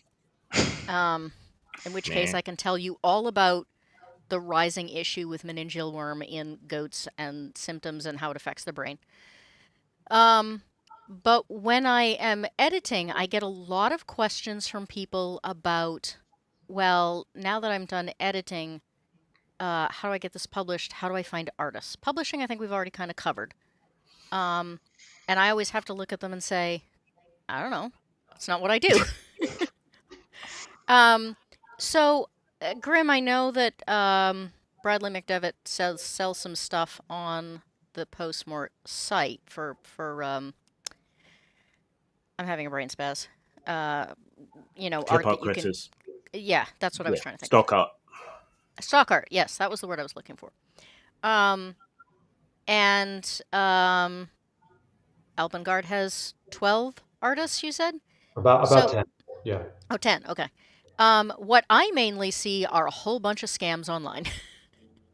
um, so how do you find trustworthy artists? How do you know what is a fair price for art? I know people that have paid huge amounts for art that then turned out not great. Um, Um, uh, and other this is people who've paid like $60 for a cover for their book and it came out great. this is a difficult topic, and I don't want to like dominate and take up the stream too much by talking about it. Um, so You're the expert. I'd love to know from you. Yeah. Hear Yeah, from you. I okay, use public domain art, so yeah, let's hear it. all right. So Well, I also want to know how you find your public domain art too, because there are people that's all they're going to be able to use. Yeah, yeah, yeah, I'll go next. okay. It's difficult. It is really difficult, and it is getting more and more difficult. It didn't used to be this way. What I used to do was I would just lay out an open call for art, and people would show me what they had, and I would pick an artist, and we would work together, and that was great. What I liked to do, because it worked out well for both of us, was to find someone who was like a student. They needed the money, I needed cheaper art, and I could just like drop a block of art on a student and have them put it out. They got practice. They got money to help them through college or university. I'm not saying this was like a huge act of altruism because it meant I was getting art for cheap, but I felt good about helping someone. They got helped. Um, one guy I pretty much paid his way through through college. Unfortunately, he later died while he was off teaching English in Korea, which was a tragedy. And I sort of founded an art scholarship off the back of that. But yeah, that's what I liked to do. And otherwise, I would just search threads on Twitter, or I would drop by DeviantArt and send people messages and say, "Hey, I like your stuff. What's your rates?" sort of thing. people contact me now, but open calls are no longer really possible because there is so much scamming. And it's not even the AI thing. It's people who set themselves up pretending to be artists, usually women men pretending to be women, and they say they're artists, and you say, "Oh, show me what you got," and it's obvious that different pictures are by different people. So it's not even a particularly good scam, but I guess they hit enough people that it works out for them. Um, and then if you take it as far as payment, they want you to PayPal someone else because apparently they can't take the money directly, and that someone else is usually some guy from India or Bangladesh or Pakistan or Russia. So they want you to send them the money so that they can make it available to them, and it's just so transparently obvious that it's a scam. And I hate this because it means I can't do those open calls anymore. I can't discover people. I can't nurture their talent. The other problem that we've got is a lot of these big successful Kickstarters are so flush with money that they're hiring people for much more than the market will actually bear unless you've got a very successful Kickstarter. So a lot of people have a really unrealistic expectation of how much they can charge for their artwork. Now, it's true that the pay has never been great for anybody in the role playing game industry, but these people are just taking the piss when they're asking for the amounts that they're asking for. And plus, you have to be on your guard the whole time for these scams. So, unfortunately, what I've been forced to do in more recent years is to lean more heavily on the stock art, which I mean, I sell stock art for Brad, so I'm not like against it. But the trouble is, it turns up in other products and people get used to it, and it makes you look a bit cheap eventually. Or I lean on people who can be vouched for. I also don't like that because it becomes a bit of an old boys network. It's the same artists working for the same little sort of cliques of game designers. You don't discover anyone new. Which was part of the fun and the payoff of having a business for me was nurturing new talent and helping people out who needed help. But there's not really much option anymore. You have to go with someone that can be vouched for. It's a problem. And the only people flakier than artists are writers, and I should know I'm a writer. So that's the problem. There are no good answers, and trouble is, if you go to stock art sites like the main ones these days, they're awash with AI. I don't have a particular hatred of AI artwork or anything. I think it's a tool that we're gonna become used to, and we're gonna find some sort of equilibrium eventually. It certainly is empowering a lot of new creators to create visually okay work that they would never have been able to afford to before. So it's not all bad. It certainly doesn't actually see. When the rubber meets the road, most people don't seem to be actually put off from buying stuff that has AI art in it, provided you do a decent job of it. And it is a skill. It's just not a skill that's as intensive or important as being able to produce art yourself. Something like Corpse Kings, for example, is all AI art, but it's quite impressive. And given that the margins are so low and the market is oversaturated at the moment, I think there's a temptation for a lot of people to resort to AI art for various reasons, not least of all being scammed. So at the end of the day, I would just say it's, for the time being, it's got to be people you know or people who have been vouched for by people you know and trust. Artists have it rough, and all of these scammers just make it even rougher at the moment.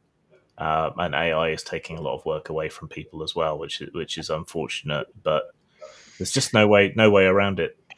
Yeah, I to think Grim, to your point, Grim.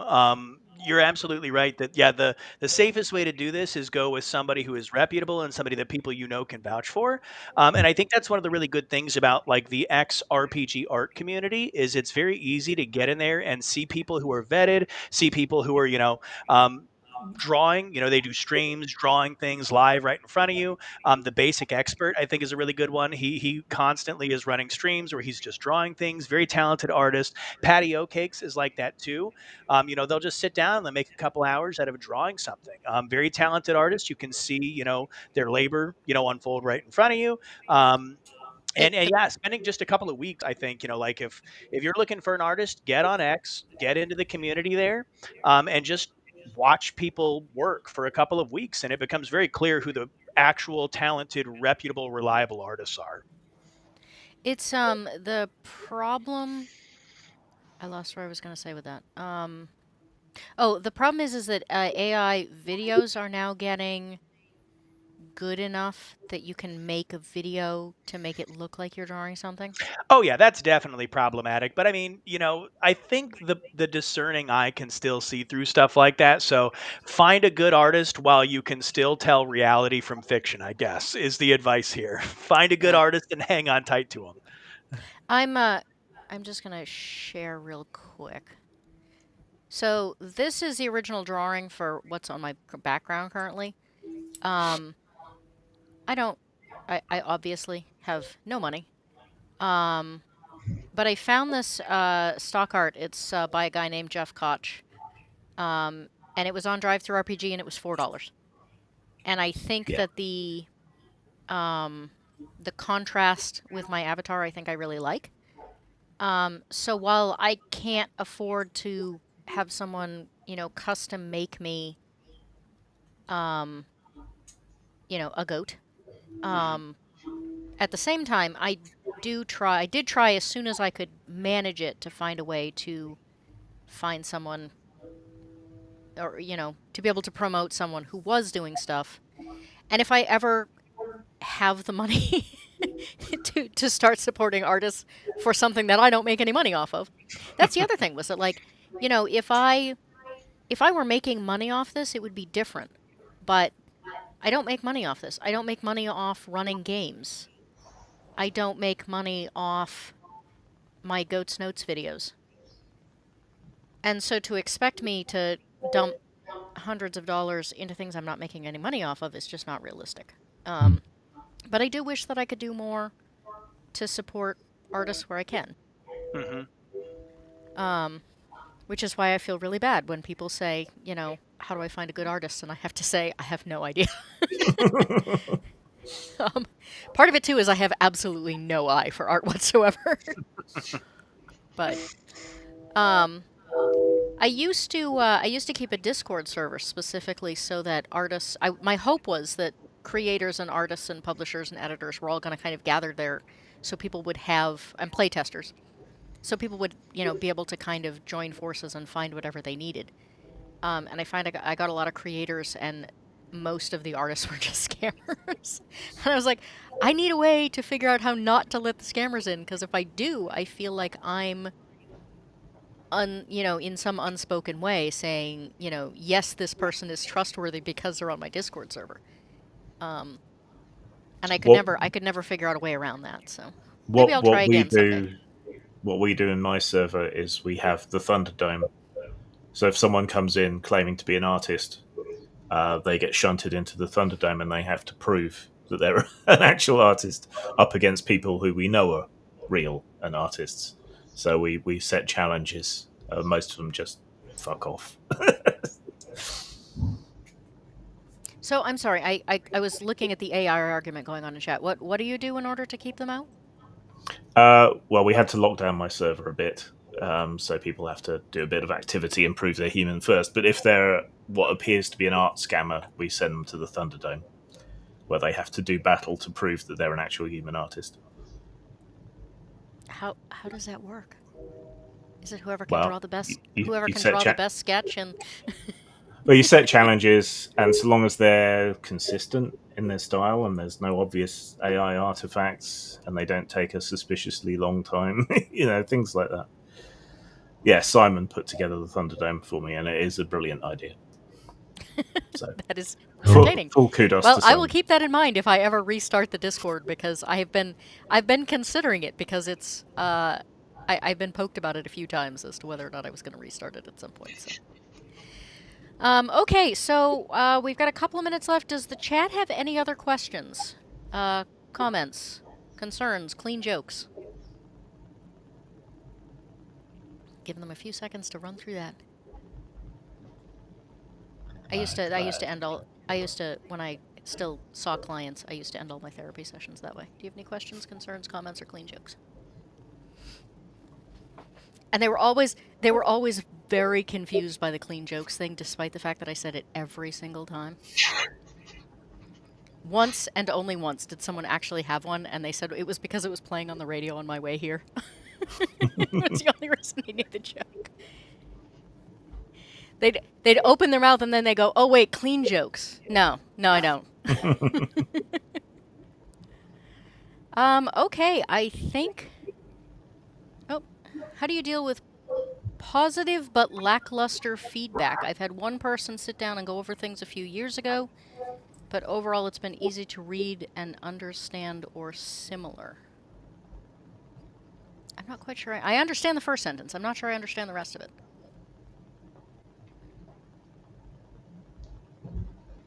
I think they just mean sort of nondescript, unuseful advice. Yeah, oh yeah, that's nice. It's fine. Yeah. Yeah, That's how my brother describes all Christmas presents. It's fine.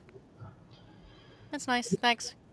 and I think, yeah, in the process of refining something, it's nice to have someone tell you something nice because we're all human. We need that encouragement, something to just bolster us as we go along. But at the same time, there comes a point where you have to seek out people who are going to say something that maybe you don't want to hear, and just not necessarily in a mean way, but it is important to get the feedback that is constructively critical as opposed to destructively, which some people can unfortunately.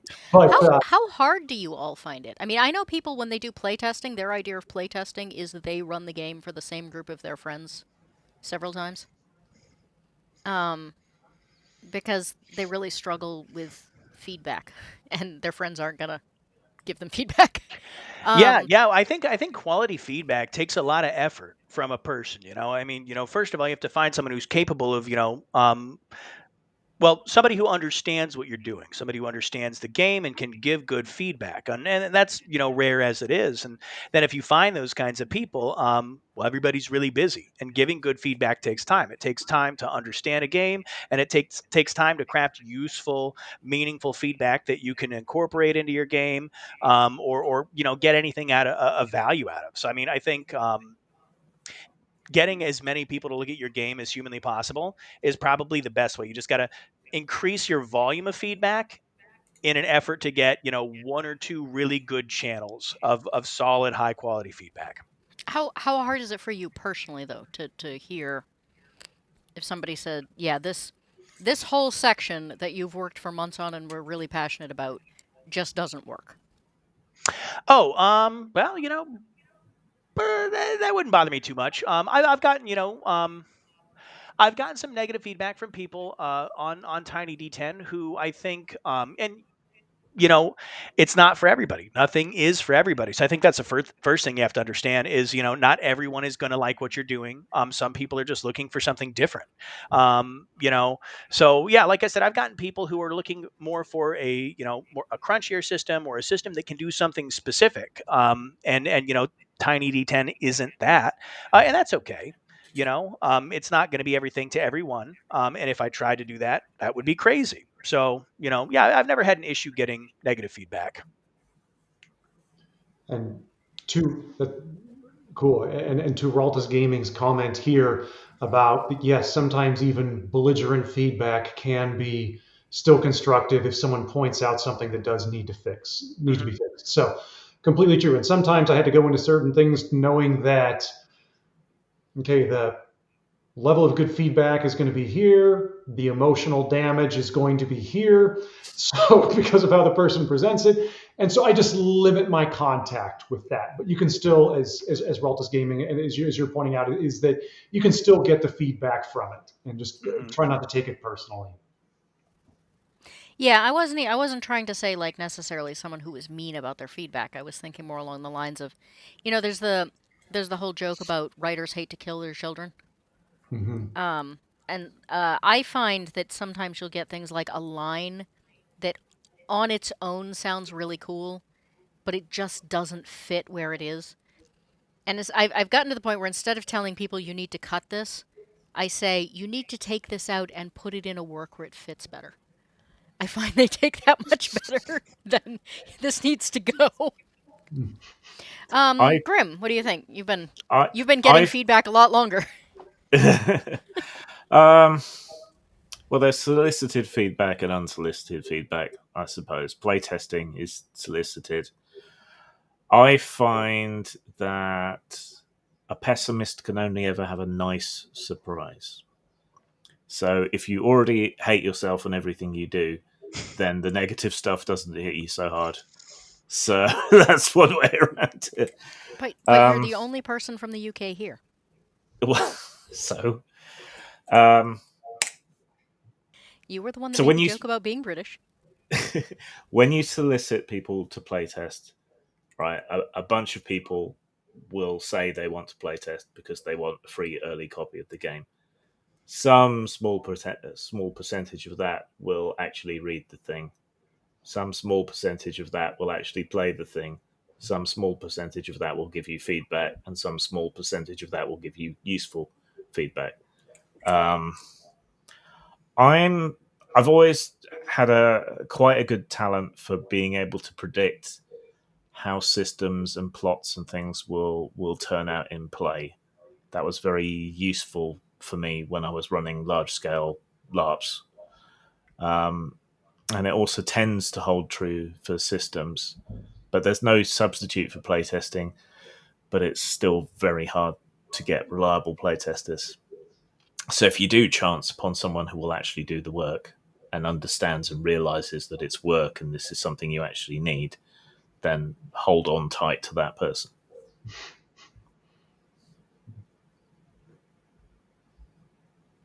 You mentioned Solid advice. unsolicited feedback. Is it harder even if it's valid? Uh,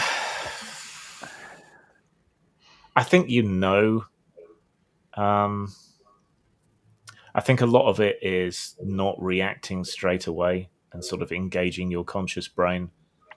Um, because the unsolicited nasty stuff can like damage your ego and make you feel bad. But if you let it sit a while and come back to it with a calmer mind, you can tell whether they've got a point or not. And 9 times out of 10, what the problem really is that you've assumed certain things about whatever it is, a rule or whatever. And because you've made those assumptions, you haven't explained it in a clear enough way. Just 9 times out of 10, that's the problem. The other time out of 10, you done fucked up. So that's how I approach it. Yeah. I definitely find that from an editing perspective too, is I just say, I'm not in your brain. I do not understand this section at all. I'm sure it made sense to you. Um, and I find that sometimes people, for some reason, don't take that well either, but I'm never quite Uh, sure why. Conventions are good for running playtests. I will say that, but the only problem there is you're the person running it, so you already know how everything works. So you can't get the games master's perspective so easily at conventions. Might not Makes be a bad sense. way to get player. I don't know. I always figure people ought to do like multiple play tests. Do one, see one, do one, teach one. Might be a good early early audience. But okay, well, it is very late where Grim is, and I have already taken up enough of everyone's time. And the chat seems to be out of questions and comments, other than the AI argument. so, um, so let's see what people are up to. Grim, what are you doing these days?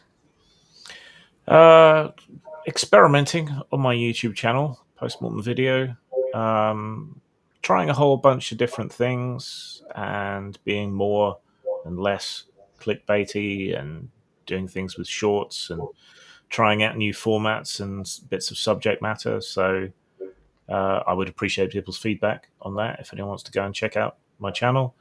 Ronin is still bumping along. I finished the monsters in book two, and so now I need to address the magic system some more. And then the third book is solo play, which is sketched out but not finished. There's machination stuff coming along, and Brad McDevitt is back producing clip art again on my drive-through site. So if you go to drive-through RPG and look for Postmortem Studios, you will see a whole bunch of very reasonably priced stock art by one of the greats of the industry. Is Ronan going to come out like in a 3-book set or as a 1-book compilation That or? that where the plan is to be a 3 book set, but print on demand typically doesn't allow you to do, you know, 3 book bundles. So Mhm. you'll have to order each book separately. Well, you had Um, made a comment at one point about doing a crowdfunding thing possibly, and I didn't know if you were. Yes, yeah, but I still don't think it's going to be enough or worthwhile to do a massive print run, have it all delivered here, and then ship it all out again. So we'll see. We'll see. Oh, I guess I hadn't thought about the fact that you couldn't just have stuff printed and sent from Lulu or whatever. Well, that's what I normally do. Yeah. Is I have it sent directly from Lulu to the people who back my projects. Um, Yeah, I didn't realize you couldn't do that through crowdfunding because I there are other companies I thought I had seen that just said, we're sending stuff out from these spots in different countries. So, yeah, there are fulfillment services, but I'm not big enough to use them really. got it. I don't know how any of these things work, so. Okay. Phil, what are you up to? Working on producing more Alpengard content, the monsters, and also pre-generated characters, and training people to play the game, and learning really like you said, the social media and the YouTube side of it. I have the Ad Alpengard channel on YouTube, and just trying to figure out how can I use this to better connect with people because it's a big learning curve for me. It's a lot of this is new, and so I'm having to figure this out as I go and learn how to improve. And I'm very much open to feedback. So and what people want to see. So all of it's Okay. appreciated, and just grateful for all the support. Do you post videos on a regular schedule or just kind of when you get to it? I'm doing my best to get more regular about it, but sometimes I'll miss a week. But I'm trying to get even some shorts in, just 2 to 3 times a week. So just posted video number 50 yesterday on the. I think I got Oh 70 wow. on Instagram, but yeah, just learning to make them shorter too, Mhm. because I tend to make a 2 minute video thinking, oh, this will be really helpful for people, and I realize, yeah, they probably just need 40 seconds and wrap it up. So So learning to shorts. Your most of your channel is shorts. I'm going that direction. Yes, for sure. Okay. And Aaron, what's the next zine?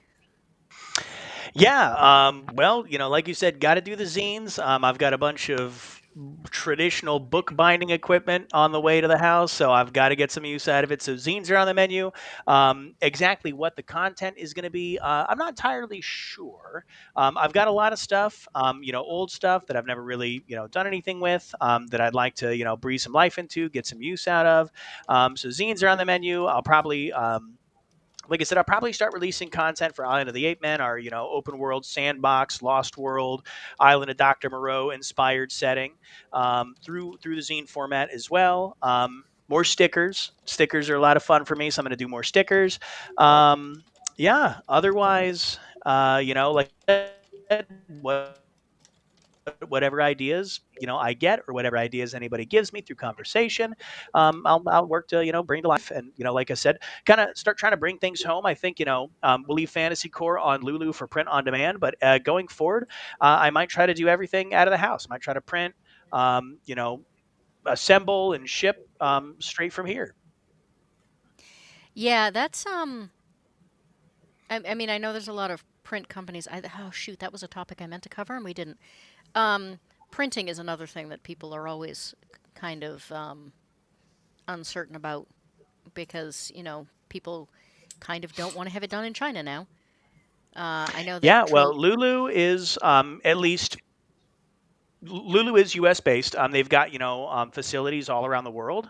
So that's hmm another advantage. If you've got customers in Europe, they've got multiple facilities, multiple print facilities in Europe. So they can ship typically directly. They've got one in Great Britain, I believe. They've got one in France. So that's really nice. But I'm U.S. based. We have U.S. based print facilities here. So I definitely recommend Lulu. Very easy to work with, very affordable, and very fast. So you know, that's been my experience with them. yeah, and I think Troll Lord Games is actually building their own print shop specifically for smaller game companies that don't have access or find Lulu too hard to deal with for some reason. Um, and I don't quite know all the details, but I've heard that they are doing their best to like find ways to keep small businesses in business. Like they're only using paper that is produced in the United States. They're like buying up like forest land specifically in the United States, um, just so that they're not dealing with a lot of imported stuff. Um, Nice, very nice. because after COVID, apparently they really ran into issues because there was transportation issues, and that kind of started them on the we're never getting caught in this again. So, Build your own supply chain. I like it.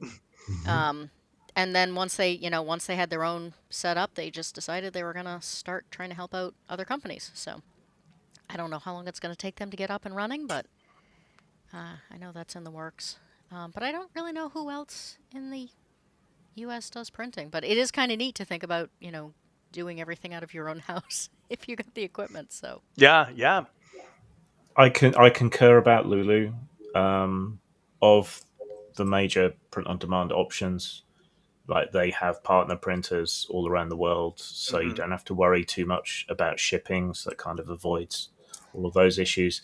And I think their quality is better than Drive Through RPG's partner, which is actually Lightning Source here in the UK. I forget the name. The Ingram Press. They go by elsewhere, I think.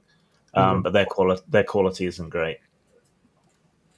yeah, Jason Vey, who was supposed to be on the show tonight originally, I did his games at a convention at one point, and he sent me some stuff from Lulu. And Grims, I've seen yours too, and I really like them. But his hardcover ones had this like fuzzy, almost hardback to them, and Hmm. they were really hard to give up because I'm very tactile, and they were very tactile. um, we had a last minute pop in. I don't. Do you pronounce that red red? I'm not sure. Interesting stuff. I've been wanting to write a story for a while now, but I know nothing about how to even begin such a massive project. It is the beginning that is sometimes the hardest part. Um, I hope you will go back at some point and watch the replay and maybe get some ideas. I am on Discord. Feel free to hit me up, and if you have questions, I don't know that I can answer them, but I will happily put you in touch with whoever can. Yeah, and I would say to that question, pay particular attention to what Grimm said about kind of breaking things up into chunks, kind of making it episodic. Consider, do you have to write a 300-page novel, or could you kind of like serialize it? Could you write it in 100-page chunks, make it a 3-part series? Yeah, think about what you can do to, just get something out the door in somebody's hand as quickly as possible while still, making a really high quality product. This is a little bit of a side note, but I recently saw a video about the whole men aren't reading thing. And the conclusion was that men are reading, but what they are reading are serial novels online Yeah, where well, they yeah, get it's a Mm. not anything you're going to find on the New York Times bestseller list. no, no, no, but that it's getting harder and harder for male authors to get published. And so what they're doing is self-publishing online a Hmm. chapter at a time. And it's apparently becoming huge. You spend, $1 or $2 a chapter, and if the first chapter's terrible, you don't go back, and if it is, you just keep going until the Hmm. book's done. Or There are a So couple guys on X right now who are doing that over on Substack. Brain Leakage is one. Punish Sauvage, maybe I'm pronouncing that correctly, is another one. Kind of traditionally pulpy, male-oriented, fantasy, sci-fi fiction. Really good, really exciting, pulse-pounding stuff. But yeah, men are reading probably more than ever. Like I said, we're just not reading things that are being, captured by mainstream media statistics. if if only I were better at reading electronically, because I I may Understandable, yeah. I may be female, but let me tell you, if I have to read one more fantasy novel about the girl who was like special all along, I I'm just going back and reading all my old books again.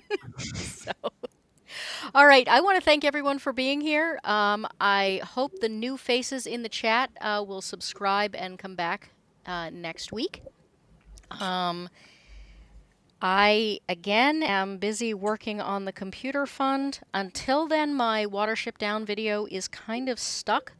I cannot do any editing because I will crash my system every time I try. After I got you all those pictures, because they I are live they are right on near Watership Down. Oh, they nice. they are on hold and they are gorgeous. The script is all written and everything. I just can't put the video together until I've got the new computer. I will be on Zach's channel on Wednesday. For me, that time zone is going to be similar to what Grim is suffering now, so it ought to be entertaining because Grim handles lack of sleep way better than I do. So I will be drunker than I am if I'd actually been drinking the whiskey. My mother used to refer to it as me being punch drunk. She said I acted more drunk when I was tired than I ever did when I was drinking. And then, of course, Thanksgiving is coming up for those of us living in the States. So I hope everyone has a really good Thanksgiving, and we will be back here next Monday. Thank you to everyone. Yes, Eraserhead, thank you very much. The Goat PC Fund. $130 left to go. If I can hit that before the Black Friday sales are done, we will not only have a new computer, but we will start the new year off with the Naked Goat gaming stream. So, the Lady Goat Divas stream. Nice. And I really want to say, too, that I really appreciate everyone who donated to that. I have been shocked at how generous people have been and how quickly. It's been amazing. So, you are all wonderful. I have the greatest herd ever. Everyone have a wonderful night. Thank you to the panel. Thank you to the chat. And happy headbutting. Yep. Thanks to the chat, to my fellow esteemed. It's a fucking goat! Eclectic Goats got videos of indie authors and cinema love. A passion for the weird and the strange. She's snappily dressed and only slightly deranged. Come and meet the eclectic goat, lover of classics and whiskey notes, disciple of horror and the written word. Happy head hunting, come join the herd.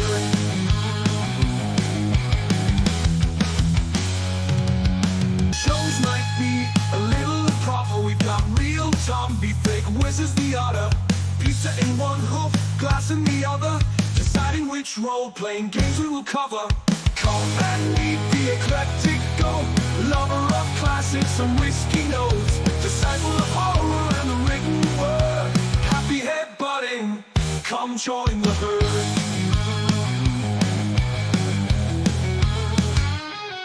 Got a thing for black and white screens, crappy horror with low budget scenes. Choose on the history, spits out the lore.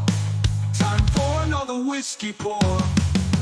Come and meet the eclectic goat, lover of classics and whiskey notes, disciple of horror and the written word. Happy head butting, come join the herd.